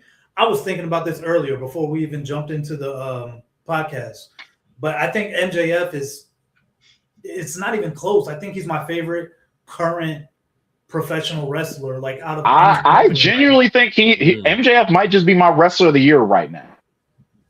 Like the work that he's done all year, I agree with that. like from both subjectively as a fan and objectively in terms of business. Like MJF, he excels at every single level. Mm-hmm. And he pays homage. Makes, MJF, for him to only be 30, he pays homage to all the greats. Yeah. He's a guy who truly, you can tell he truly loves wrestling. You can tell he's done some tape study. He's done a lot of tape study. Yeah. Like even his his ring gear is very, it reminds me of like a Larry Zbyszko or an Arn Anderson with the trunks with the initials on the ass. Yeah, Ric Flair is a huge influence on him. He is absolutely. That man, he's a student. He's a student of the game. 80s, MJF could have been in the Four Horsemen, and MJF in the 80s would have been a mess. Oh yeah, MJF would have been getting death threats every day. Yep, MJF every damn day with the Larry Zbyszkos and stuff of WCW. Absolutely. Larry Zbyszko was still pretty prominent with the NWO being around. He was one of the main guys absolutely. to go against him. Yeah. And like fit right in with those guys. It's amazing because you see how he works so hard to maintain his persona even when he's doing interviews, but then you listen to what he says and it's like, you may be a piece of shit on camera, but deep down you were a halfway decent motherfucker. Yeah, I've seen his interviews before, and he'll break character without breaking character, if that makes sense, to make a point about some trash shit that he don't agree with. Yeah. And MJF will do that thing like, hey, I know I'm an asshole, but I'm not an asshole like this guy over here. Or like I remember he caught this one dude saying some racist shit on Twitter or whatever, and he was like, kill yourself. No one's gonna remember you. I was like, damn. I remember that. Like, so to be fair and honest to MJF, he is a damn good heel. He plays his role extremely well. Yeah. There's a lot of times where I feel like he's trying. You will never say I disagree with. He is damn good at what he does in that ring. I will admit there are some times where it feels like he's trying way too hard to just be the bad guy, and it comes off as comical rather than making you want to dislike him. More prevalent. I think that was more prevalent in his work like 3 years ago. But not something that he's done that he does so much now, as opposed to say, like I said, 3 years ago. Because that's why I didn't like him, because it was like you trying too hard to be the bad guy in this situation when it's built in. Just ride with it. Stop pushing it. He stopped doing that so much, and he just rides with it. He is the bad guy. He lives in it, but he doesn't push it when it's the $1 million question with MJF. The $1 million question with MJF is, will he, and if so, when will he go to WWE? I think that I thought that might have been a goal of his again 3-4 years ago, but I don't think it's a goal of his now. It's one of those things where if it happens, it happens. He could probably succeed in his career, wrestle for like the next 15 years in AEW and be that guy. But I can't help but feel like for somebody who's as young as he is, mind you, the man just turned 30.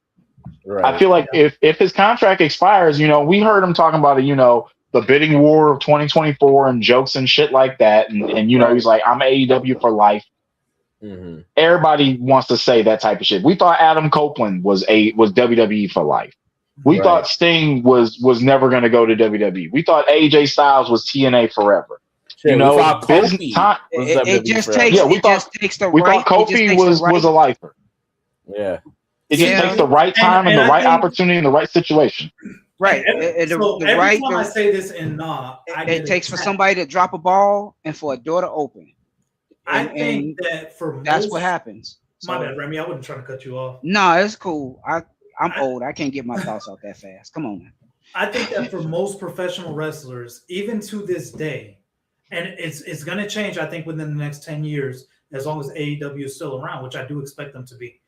But I think that right now, every professional wrestler, maybe except for Darby Allin, because I don't see Darby Allin ever leaving AEW. But Darby wouldn't. I don't think they won't let him do what he do nowhere else. To perform at WrestleMania. I still think that is a goal for a lot of professional wrestlers. And I get attacked in because I do say that quite often. Yeah. But I can see that though, because that's what you were brought up on. There has not been a bigger show that you have been brought to respect. And for me, in this industry, you want to succeed at the top of your profession. And the top of your profession, whether you want to admit it or not, the top of the profession is WrestleMania. Yep. It's WWE in general. That performing at All In and main eventing All In, that's a big accomplishment in itself. But but you can't tell me MJF main evented in Wembley Stadium in front of almost 80,000 people. Yeah. I think until we get these younger kids, maybe born around 2014, 2015, becoming professional wrestlers in the future, where they're like, hey, I want to perform at All In. I still think that WrestleMania is the goal for a lot of people. Yeah, we need this younger generation when they get up there. It's just the influence that WWE has over the business. For people who don't watch wrestling that much, when they hear wrestling, they think WWE. Right. They think, Hulk Hogan, John Cena, The Rock, those types of guys. Maybe Roman Reigns, maybe Cody Rhodes. I think those names are starting to get out there more attached to WWE than anything else. I think so. And it's the same with any sport. Like even football players. Yeah, it's cool to be in the CFL and win the championship there. But I want to go to the Super Bowl and win the championship there. Exactly. Yeah. If you want to play, it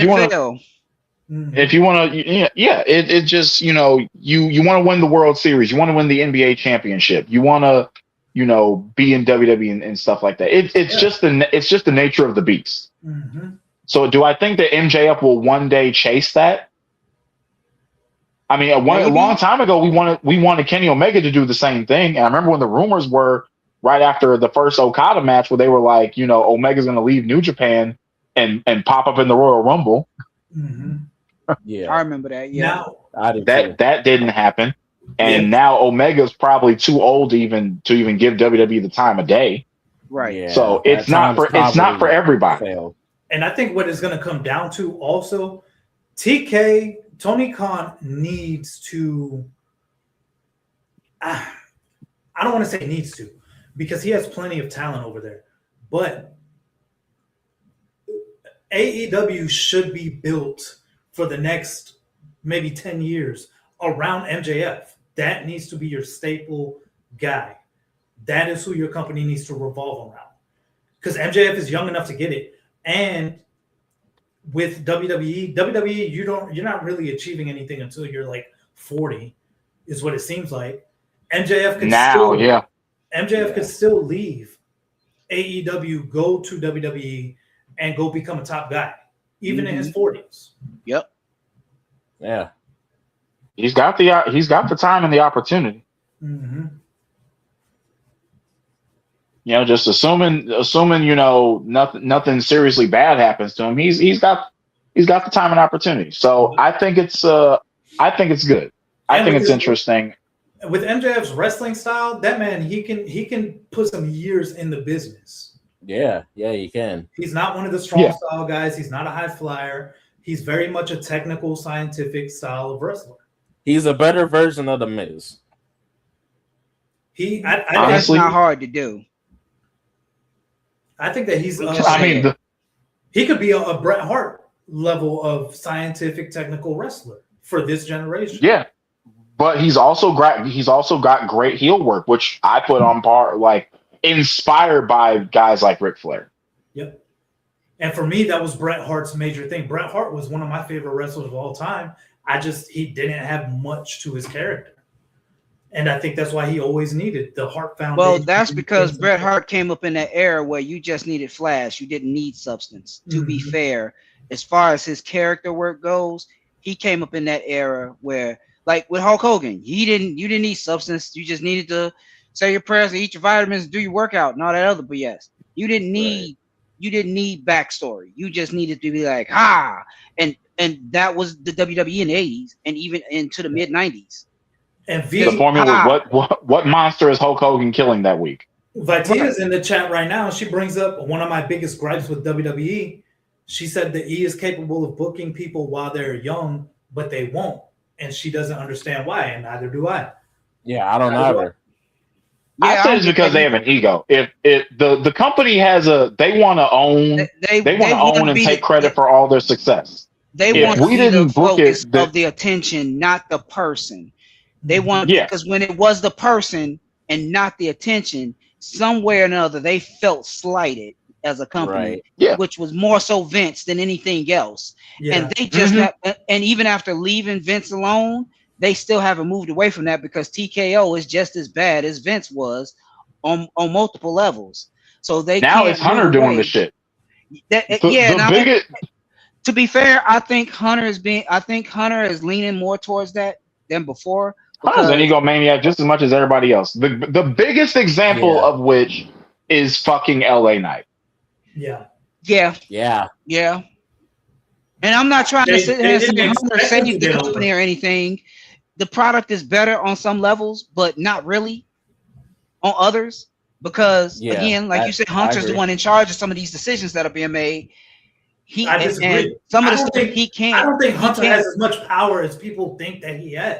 I was about to say that some of these decisions he can't go back on. He can't turn around on, but some of them he can, and it's not helping the shit that's wrong in the first place.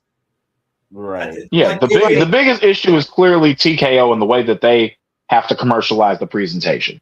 But when it comes to Hunter's not making decisions to go against that. He's not trying to fix it from his end enough. That's my thing. It's like they're trying to keep ticket sales and revenue as high as possible. But the problem with that is eventually you sacrifice everything else. I mean, eventually we run out of money. You can't tell me that Hunter, the guy who booked the golden era of NXT, where your guys like Adam Cole were very successful and your smaller guys were winning the NXT championship, and they looked like monsters doing it. Now he's doing the bullshit that we're getting on the main roster. And here's why I think there's something wrong there. There's a disconnect that we haven't seen yet. This is my theory. I have no proof of no Austin. Like, what's the disconnect? There's several key differences. I'm gonna let Remy go. My bad. Like I said, just a theory. No Austin. That booking for NXT and booking for the main roster, they let you get away with more shit in NXT than they let you get away with on Raw. Even though he's the guy in charge and can change those rules, for whatever reason, he honestly hasn't. But I don't think he can change those rules. I don't think he can change the rules. I'm leaning toward agreeing with you on that, because it's like, bro, like you said, he booked the golden era of NXT. But when he brought those same dudes up, he did next to nothing with them. Okay, so like I think there's several different reasons. Number one, the times have changed.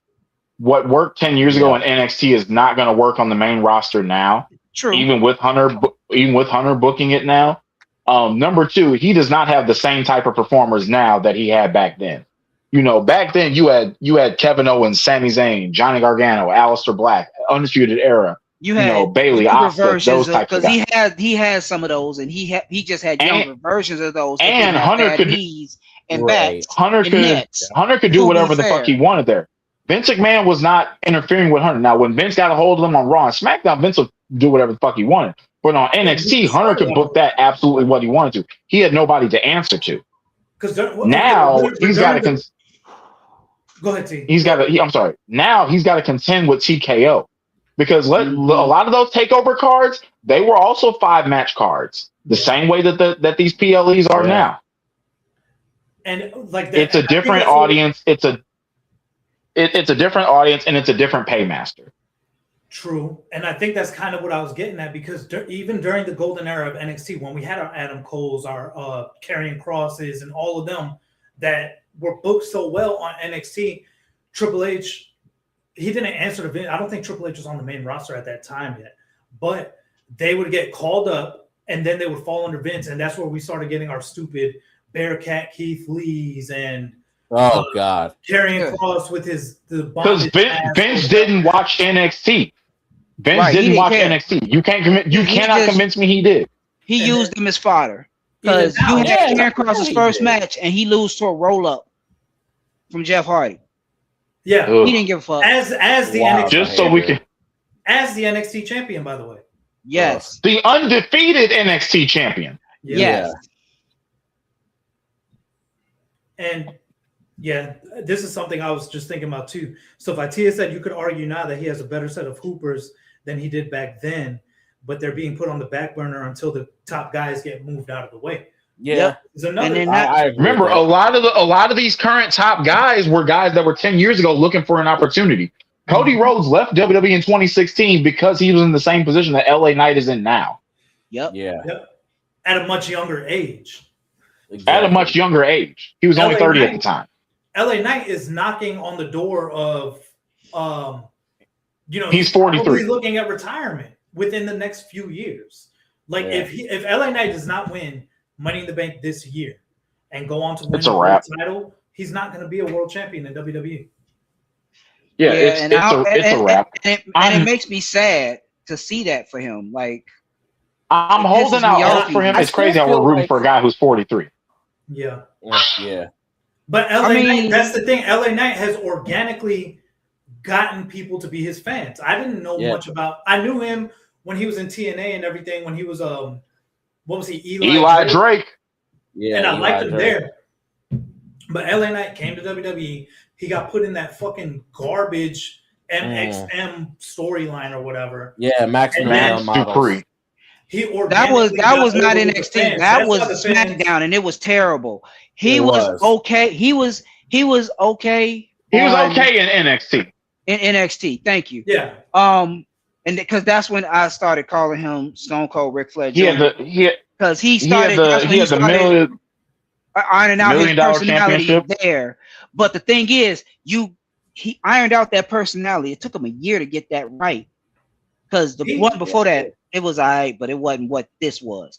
And then you move him to the main roster and you give him this bullshit ass personality as a manager. So terrible. Yeah.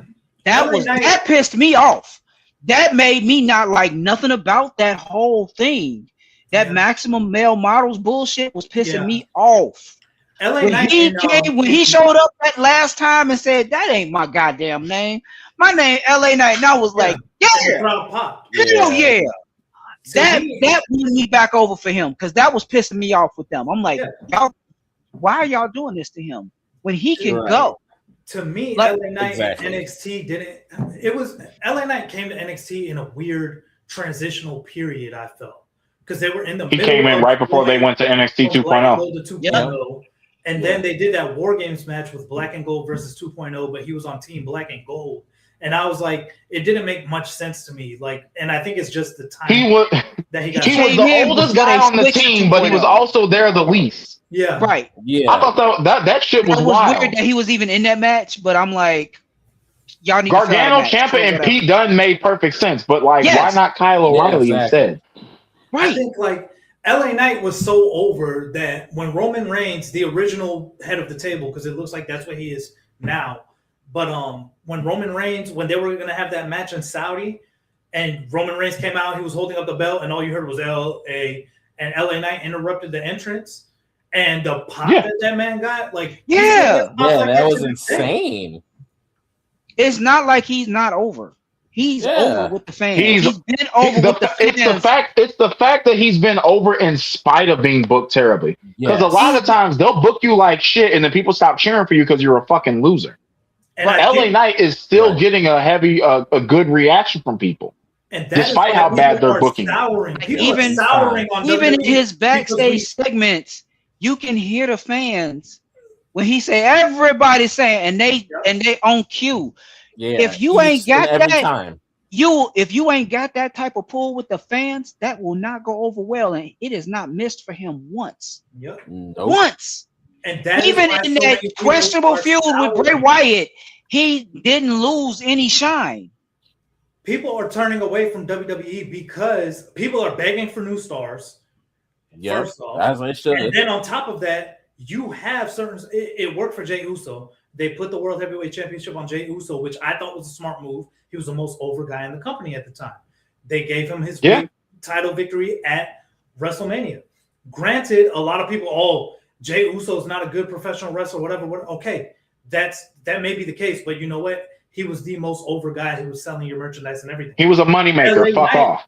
Right. Yeah. Yep. LA Knight after they took the boot off of him, he was still the top seller for months. Yeah. LA Knight, it was probably second to Jey Uso in terms of popularity that was there on a weekly basis.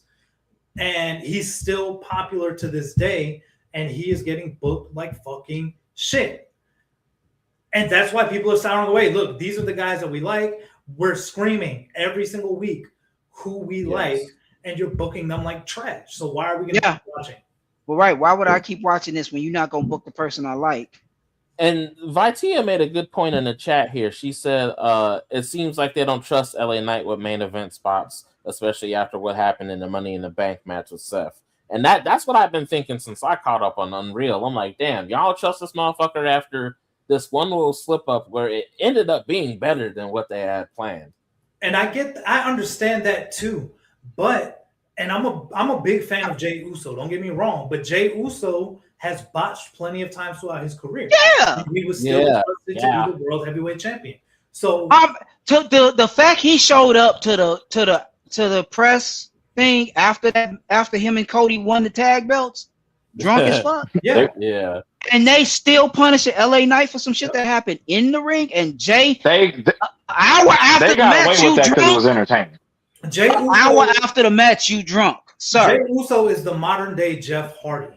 They get in trouble, they get the DUIs, but they're over as fuck with the fans. The fans want to see. As long as the fans love you, you'll get an unlimited amount of chances to fuck up. Unless you're LA Knight. Right. And the fans love LA Knight, so I don't understand what the fuck the problem is. Well, Vitia, that's your rules. If that's your unwritten rules, follow them for everybody. The problem isn't LA Knight. The problem is, why doesn't the booker trust him in that top spot? Right. Well, to Vitia's point here, she said it seems like they feel like he went into business for himself, which I don't agree with. Just I can't imagine why he is. Yeah, they're talking about the Money in the Bank match last year because he fucked up the finish, which he did. Yeah. In what way would that have been going into business for himself, though? Right. That's what I saw mind. I think they went over it a little bit on WWE Untold or Unreal, whatever it's called. Unreal. They went into it a little bit, and okay, I get it. He might have fucked up, but it wasn't like he was doing something to make himself look any better. He was losing the match. No, he just made a fucking mistake. It happens. Yeah. Right. Exactly. That's like even yesterday, like we talked about with Darby. A minute and a half into the match, he went for that tope suicida, caught the ropes. Nobody's telling him not to do a tope suicida ever again in his life. He did another one later in the match. Exactly. They make mistakes, and it's coming. What pisses me off is like these decisions are coming from people who aren't able to do what they do. Right. You're talking about a 6-man ladder match where you're more than likely already having to call out certain spots on your own. You're playing off of the crowd reaction, and you're getting mad at LA Knight for it wasn't even that big of a mistake. I don't think it wasn't. But you're getting so mad at him that now we can't push him anymore because of this mistake that he made during a 30-minute 6-man ladder match. The man is tired of being running around. There's a whole lot of shit to keep up with. He forgets one thing at the fucking end after all that shit going on, and now he's the problem. Petty shit. I mean, it's WWE. It's nothing we're not used to. It doesn't make it right. But I agree. This is WWE. This is what they do. I don't like it.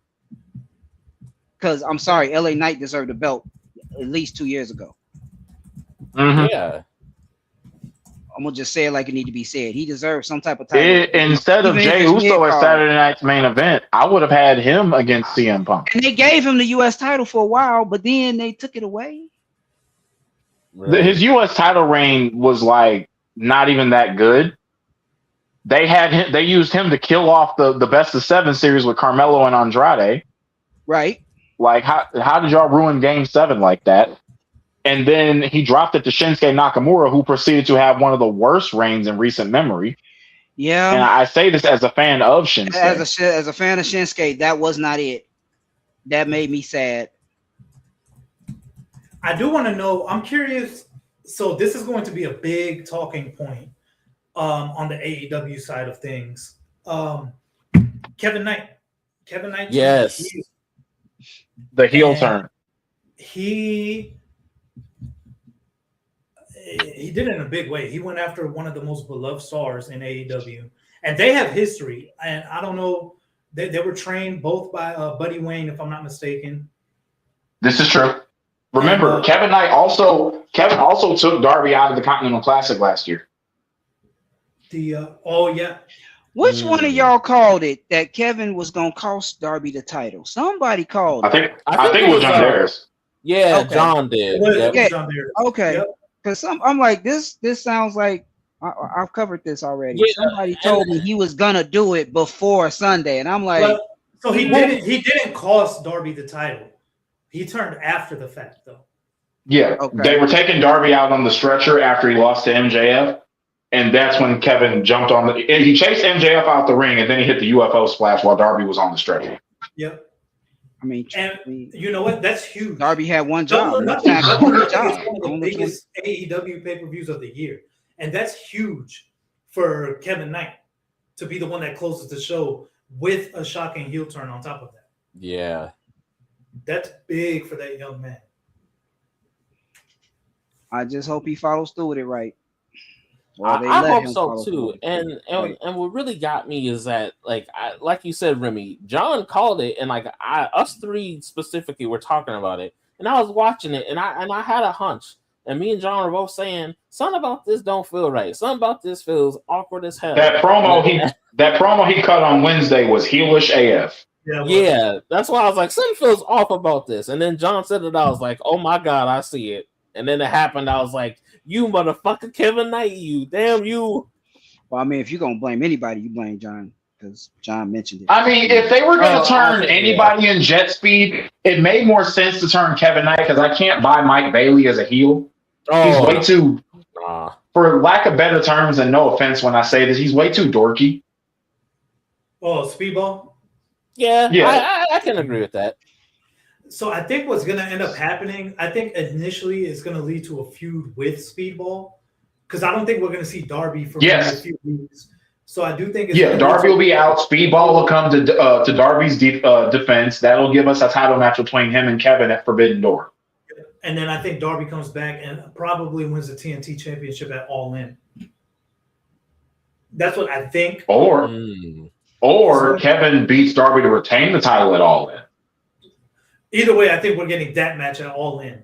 But I do think that might be the better option. It'll be a big showcase for Kevin Knight.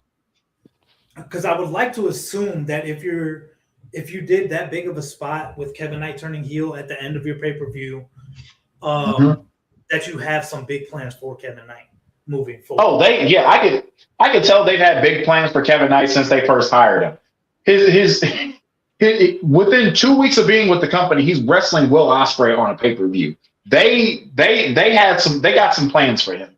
He was always going to be the star of Jet Speed, especially because as soon as the TNT Championship got vacated, they put the belt on him. Yeah. Where do y'all think? I was asking this. I don't know. I could have swore when Willow announced that she had gotten injured on a Dynamite. I still want a name. That they announced some type of match to. I thought that they were doing some type of TBS title match last night. I could have swore I heard that, but I guess I was wrong. I think there was originally going to be a title match that night, but Willow got hurt, so they had to cancel that match. Now, I don't know what they're going to do with the title now. Right. Who knows? Because I just want a name. I want to know who injured her. Where is Mercedes Moné? Probably that's the $1 million question. I was shocked that she was not in the tournament. Why don't we ask Nick? I was genuinely shocked that she was not in the tournament. Yeah, I was, but you know, I have a theory. I feel like Tony is trying to save Mercedes' comeback for something like really special because we ain't seen her, really big, no ink. So he's gotta be saving her for something pretty big because Mercedes coming and back she's dropped that division. She's dropped all the belts, dropped right? all her belts. Exactly. Yeah, she's beltless. Yeah, so Tony, I bet Tony's trying to save that for some like something tucked in the chamber. Like, hey, I need a surprise real quick. Mercedes, get your ass out there. Like, I feel like that's what's gonna happen. So they now the question is, when does that surprise happen? They have about 3 months I don't know. until All In, and I would imagine that they're gonna want Mercedes at All In. Oh hell yeah, same. They got plenty of time to get her there. So I'm curious, what big events they could even wait another month, but after once it gets below 2 months, then we should start getting nervous that she's not going to be there. Yeah, I'm trying to see what big events they have in between now, besides Forbidden Door. I've heard. I'm not sure if it's true, but I have heard something about them trying to do a July pay-per-view. I think it would be called Redemption or something like that. Oh, interesting. So they have not re-roll because you know some of their stuff be gambling related. Well, I mean that's what Double or Nothing was for. I mean, so bet on black. Ooh, they have enough black talent for that pay-per-view. I'm just saying. In July, I may try to go. I heard about that. I heard about that pay-per-view that T just mentioned also, but I don't see it on their list of events coming up. I see that Brawl out there by you, Be the Man. Oh, yeah. Man, so that's gonna be dope, man. I love what they're doing AEW with these outdoor events at the different venues like this, like what you just mentioned, Mike, the Brawl thing at was a Target Field. Brawl in the bar yes. park. Yep. Yes. I am hoping to get to that. I'm hoping to get to that with Phil because I've been wanting something to happen at Target Field for quite some time, wrestling wise. They don't give you a free baseball bat, throw the whole thing out. Right. I'm just saying, if you don't get a black baseball bat with Sting's logo on it for free, even if it's a small one, call it event a failure. Just is saying. Collision? It's right there. Are they still taping Collision after Dynamite? To my knowledge, this week I believe so. Yes. Also, this just must be when it's going to be on TV then, because I'm looking at their schedule. Yeah, usually when it's taped afterwards, Collision still airs on Saturday. Okay. I think I'm gonna try to go in July. They're gonna be in Nashville in July. Hey, okay. I haven't been since Blood and Guts 2 years ago, I think. Oh yeah. Are we getting Blood and Guts this year? Not if sure. we do, it's going to be later in the year. Oh, it's scheduled for November 12th, actually, in Charlotte. In Greensboro. Okay. I think. Oh, real quick. Someone in the chat asked, "Are you boys watching JCW Lunacy? Best weekly wrestling show right now?" I've been meaning to check it out personally. I heard Vince Russo was involved, and therefore I will not be watching. Oh well, if he's involved, I'm with you. But I have heard good things about it. I know Violent J of ICP has really been bringing that up to prominence, and Russo, for what he is really putting eyes on it. So I've been meaning to check it out, though. I really have. See, I've been watching this is why I say you can't be a student of mine, Be the Man. You ain't got enough hatred in your heart. Oh man, he's I'll check it out. He's there, but no, we hate him. Embrace the hate. I mean, I I don't hate Vince Russo. I just don't like what he does with wrestling. That's enough. That's hate to me. Yeah, he destroyed WCW, boy. And He's the reason. he was the reason that also. NWO became what it was. Let's be fair and honest. He is the reason the NWO had 40-something members. That's true. That it was all him. All him. To be fair, they had a lot of members before Vince Russo went to WCW also. I mean, WCW was going to be a hot mess regardless. And he could have prevented that. Instead, he leaned in on it. Vince Russo did that like the New Blood and all of that stuff, didn't he? In WCW, and he was the one who suggested. You go ahead. He tried to help the younger talent. I'm still mad. He was the one who suggested Brady was still lose his mask. That we had Booker T win the WCW title though. Yep, that is true. Yeah, that was Russo. Russo was definitely on Booker's side. Mm-hmm. I mean, one act of kindness does not erase 10 acts of lunacy. So, I mean, he tried to help the younger members of the roster. It's just the way he went about trying to do it that was problematic, you know. Right. I mean, he and it's not like that was just the worst of what he did. He was still problematic throughout the years. Like he tried to ruin TNA. Jim Cornette hates. Ooh. Like, let's just call it what it is. And if they'd let him get enough power in WWE, he'd have ruined that more than Vince was. Like, come on. Didn't Jim Cornette say that he hopes that Vince Russo dies first so that way he could go to his grave and piss on it? He can go piss on his grave. Yes. Dark Side of the Ring, the Montreal Screwjob. It's the last thing you see in the episode. Yeah. Yeah. Hilarious. Like, one of the few things I respect him for. You have to really that's hate hatred. To hold That this is guy before you hatred. just Like, y'all talk about me, Jim Cornette has more hate in his heart than me, and that says a lot. Man, That does say a lot. And it's one of the few things I respect Jim Cornette for, because you know what? He does not let that hatred go. He builds on it. He has built whole towns worth of hatred off of the hatred in his heart. And I respect it. I might not like him, but I respect it. Hey, speaking of hatred, so Vitia and John are talking about this in the chat.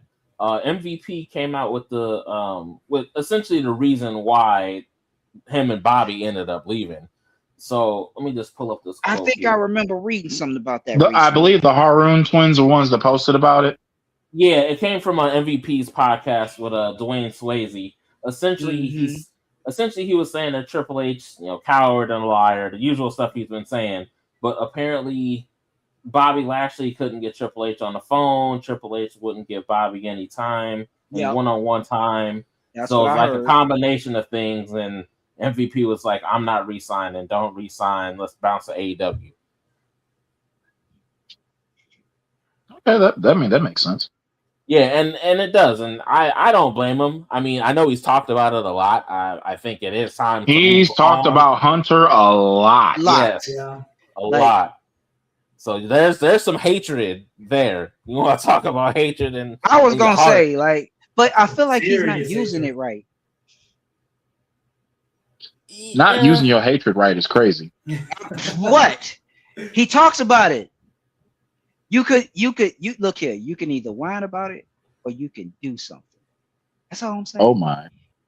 I ain't saying attack the man. I'm just saying. Sometimes the best revenge is success. Rivaling that success. You see what I'm saying? MVP was already successful though. Exactly. If you I don't talk about every single person in wrestling I hate. I got a list. it might hit the floor and roll a little bit. I got a list. Oh my god! But I think hit the floor and roll a little bit. Look here. The ones I do talk about a lot, y'all hate them too. I just want y'all to admit y'all hate them. Nah, that's a lie. Because you said something about Hangman, and I love Hangman. I want you to hate Hangman. That's fine. But I don't. And I forgive you for liking Hangman. I forgive you for liking Cowboy Smurf. It's cool. The Smurfs were part of my childhood too. Fucking diabolical. And you hate the German Americano. I love him. I No. Let me straighten you out about the Americanos. I hate all 6 of them equally. There is no I hate one Americano more than the rest. No. So the German one included then. I love him. I don't care about not one of them. They ain't even real tacos. Where? From where? From where? Goodness gracious. Because he calls Chad Gable Taco Bell and Ludwig Del Taco. Del Taco. It's not authentic. Go somewhere. Del Taco is not good. Misappropriating ass motherfuckers. All 6 of them. I'm screaming. I mean, yes, but it's so equally entertaining. Like it is not. It is not. It is not. It's as bad as Cena rapping. Hey, hold on now. Don't do that. Cena's album was cold. Don't pull a Uncle Dave on me. It was not cold. Don't sit here. Look here. Don't make me finish my time machine and then take you back there to see how cold that album was. Don't make me do that. Album. Don't. Hey, I liked it when it came out. I still like it now. Damn it, I still like it. I mean, you like the same crowd, and you still family to me. So you know, I can forgive you. T gets it. See, T gets it. We only a few months apart in age. T gets it. You don't sell 1 million copies when it's not good. Yes, you do.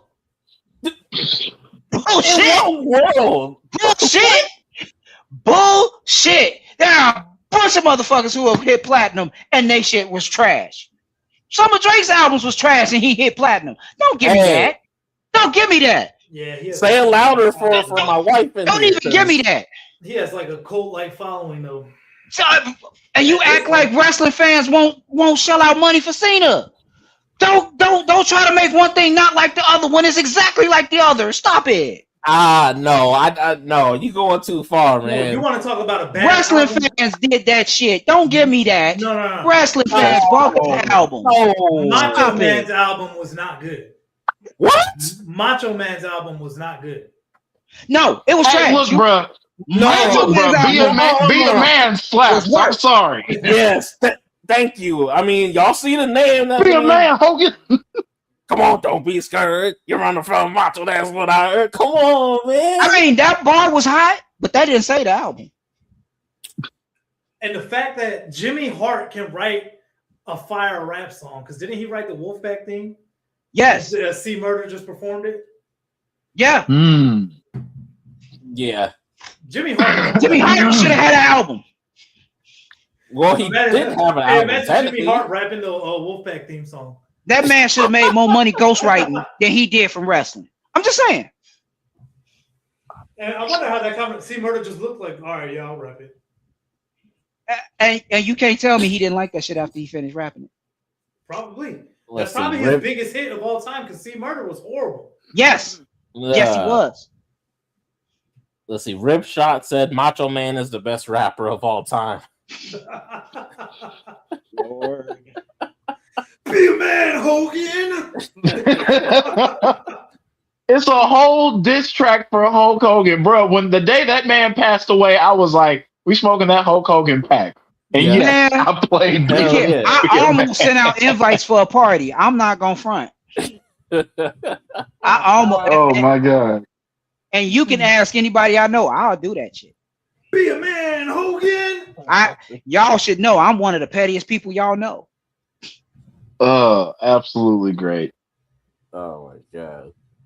I thought somebody was parking in my house just now. See, you was about to go out and fight. You was about to go out and fight. Like, who in my driveway? I'm about to be like, be a man. See, Bryce, why can't you be more like Mike? Well, everybody want to be like Mike. Hey. Why can't you see? He embraces his hatred. He has some misguidance about who he likes, but he embraces his hatred. I mean, I don't know. You was kind of tainted with that Kiana James thing, though, because I can only give her so much credit, and you changed up on me, Remy. You changed up. You was okay, you can say that I changed up, but you changed up right there with me. We ain't saying she gonna have a title anytime soon, although I am afraid they gonna put the U.S. title on. I don't want that. Yeah, I don't want that. Too. I feel like Julia need to check her, and the only way that happens is in a match. I'm just saying.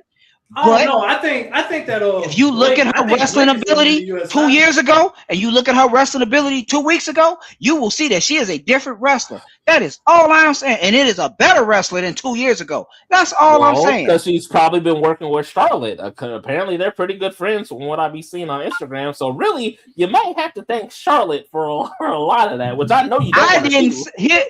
Okay, let me straighten you out now. I didn't say nothing about appreciating Kiana James for her wrestling ability and its improvements. So don't sit there and make me want to thank Sheriff Flair for a goddamn thing.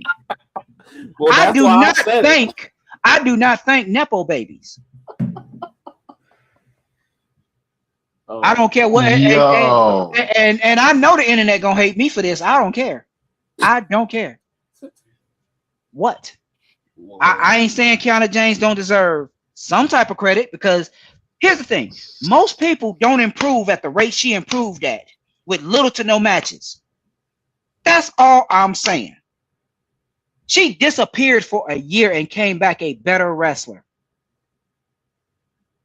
Think about that. Talking about Kiana James? Yes. Yeah. I'm not saying she great. I'm saying she better than the trash that they brought up from the from NXT. Who? Kiana James. What trash did they bring up from NXT? Wait. Her. Hold on. On the first match on Raw, she injured herself. Who? Okay. Kiana James. That's why she disappeared and came back on SmackDown.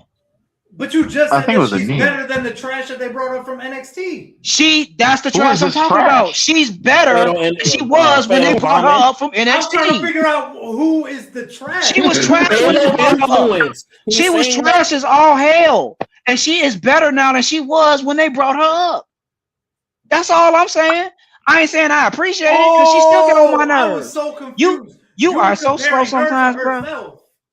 Yes. I thought you were saying that she was better than Fatal Influence and Blake. Oh, no. They still get on my fucking nerves. They still get on my fucking nerves, but they still better than her. Don't get it twisted. Planky is. That's why I was like, wait, what? And to be fair, and I'm going to be fair and honest, that match on Saturday night's main event, was that the last match there was in, or was that SmackDown? No, SmackDown. SmackDown. Fatal Influence had a match on SmackDown. Yeah. They were actually better in that match than I've seen them ever. Hey, Fatal Influence looks good on SmackDown. They do. I hate to admit this, but they're doing what they need to do on SmackDown because SmackDown needed them. I hate admitting that, but the women's division on SmackDown is trash, and they are fixing it. So I'll give them that. Hey, I want to be against them winning the women's tag titles at some point. I'm compared to what we got now. No, that Fatal Influence gonna win them belts. Yeah, hell yeah. Here's what's gonna happen now. When Brie and Paige lose them belts, Brie and Nikki are gonna jump Paige, and that's gonna bring out CM Punk's wife to help her. And that's gonna start this old school feud up, which I don't even want to see. No, I don't. Because I swear to God, other than AJ Lee, I don't want to see nobody else in that. Mm-hmm. Okay, Paige came home. Yay. That's it. I was happy with it at Mania. When Nikki came back, I've been disgusted since. I never liked them. Ever. Okay, Jericho. Shut up. Like, I think we can. It's like y'all not helping the women's division do nothing. Hey, JC Jane has looked good against these big names that they have. She's actually moving differently. If you look at her matches on NXT, look at her matches on SmackDown, she's moving less stiff. I will say within a few months, I might even stop calling her planky and just call her annoying. I can agree with that, and that's coming from a class AAA JC Jane hater. I can admit that. I still don't like her. I don't like. Oh no! I don't like her at all. Dude, she is wrestling swordfish. You know what I'm talking about, Beta Man. You know what I'm talking about. She is wrestling swordfish. I started liking her while they were still in NXT. I don't know. And Fallon, she got more swagger than JC, but she's still a sidekick. I need them to fix that. Yeah, they do need to fix that. Like you got more swagger, you move better, but you still a sidekick. I can understand Laney, but you the one who put Tiffy out of NXT. Right. Granted, she needed a farm and some cow shit to do it, but she did it. Why isn't that being touched on? I am hollering. Oh Lord. Like, come on. But no, Fatal Influence is doing what they need to do to save the women's division on SmackDown. Because let's be fair and honest, it needed saving. Remy be having me rolling, boy. Yeah, someone in the lip shot. That's why look, y'all do not have me here. Y'all have me here for color commentary. Just call it what it is. I'm cool with it. There you go, Ripshot. He's our color commentator. Ripshot said it was definitely colorful commentary. Like that's what y'all got me here for. It's color commentary. I can agree with a lot of the stuff y'all saying when y'all being technical, but y'all ain't. I'm not here to do a Dean Malenko. I'm not here for that.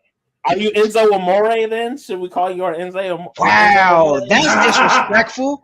Damn, I can't even get MVP. Jesus. Damn.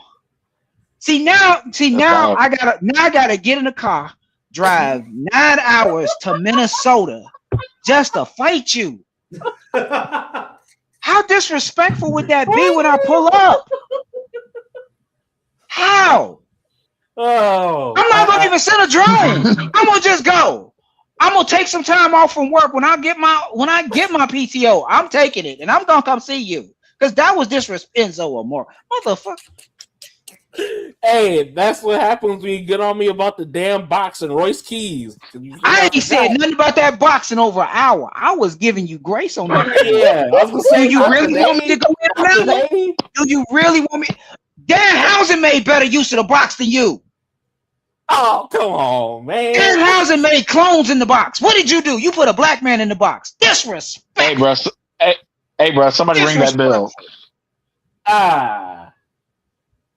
We all have bad guesses. We all got them. And that's what makes me so sad because your guesses usually ain't off point like that. But I knew that guess was off point. But this was some great haterade. Like, every once in a while, I got some bad. Bro, you gonna put that black man in a box after we done seen him 2 weeks in a row? Really?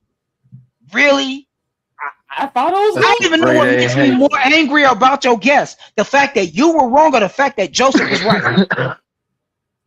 Probably that Joe was right.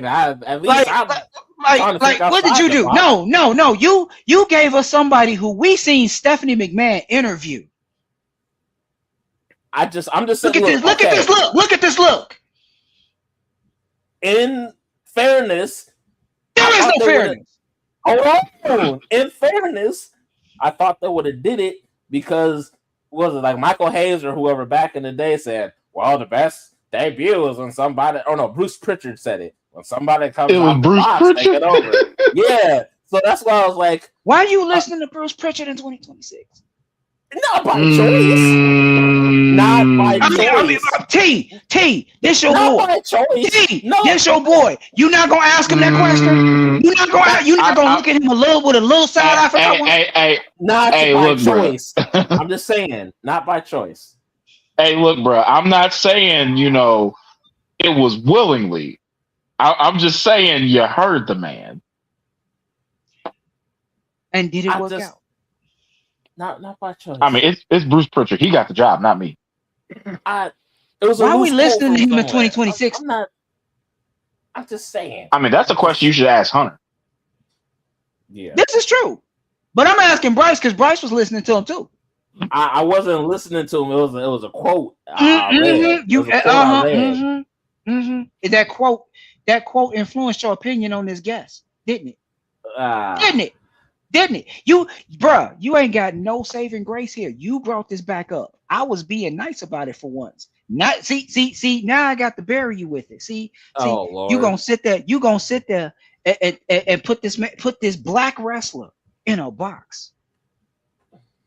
in a box. Disrespectful.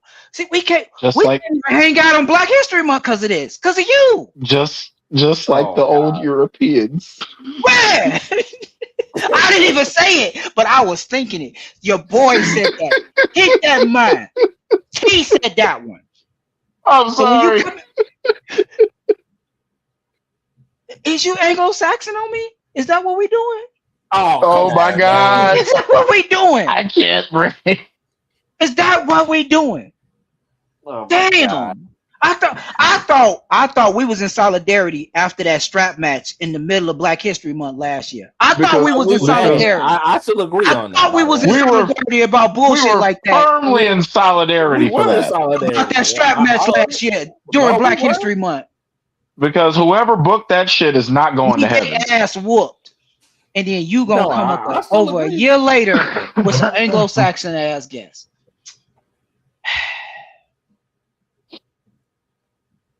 All right, I think that's enough. Yeah, I think that's a sign for us to take it on. Oh Lord! What did we learn? What did we learn, Bryce? That I shouldn't call you Enzo Amore. And don't open the box if you don't want the demon to come out. Oh my God! Okay. That's Dominic Mysterio about that. I'll give you that. That was a bar. I'll give you that. Oh my God! Oh, sweet baby Jesus! Take us away. Take us out, man. bro. All right. Well, appreciate you guys for stopping on in, man. If you dig us, hit that like button, hit that subscribe button, all that good stuff. We're a lively bunch, as you can see. Get at us on Facebook. Get at us Twitter, Instagram. We're also on Spotify as well. You'll see this episode up probably later on during the night. But appreciate you guys rocking with us. Please come back if you dig the live format. Please come back, chat with us. We always have something. We always have something going on. But all right, y'all. This is your boy B the Man with my peeps, Mike Beasley, Remy, and Thornton Talks Wrestling. We out here, y'all. Peace.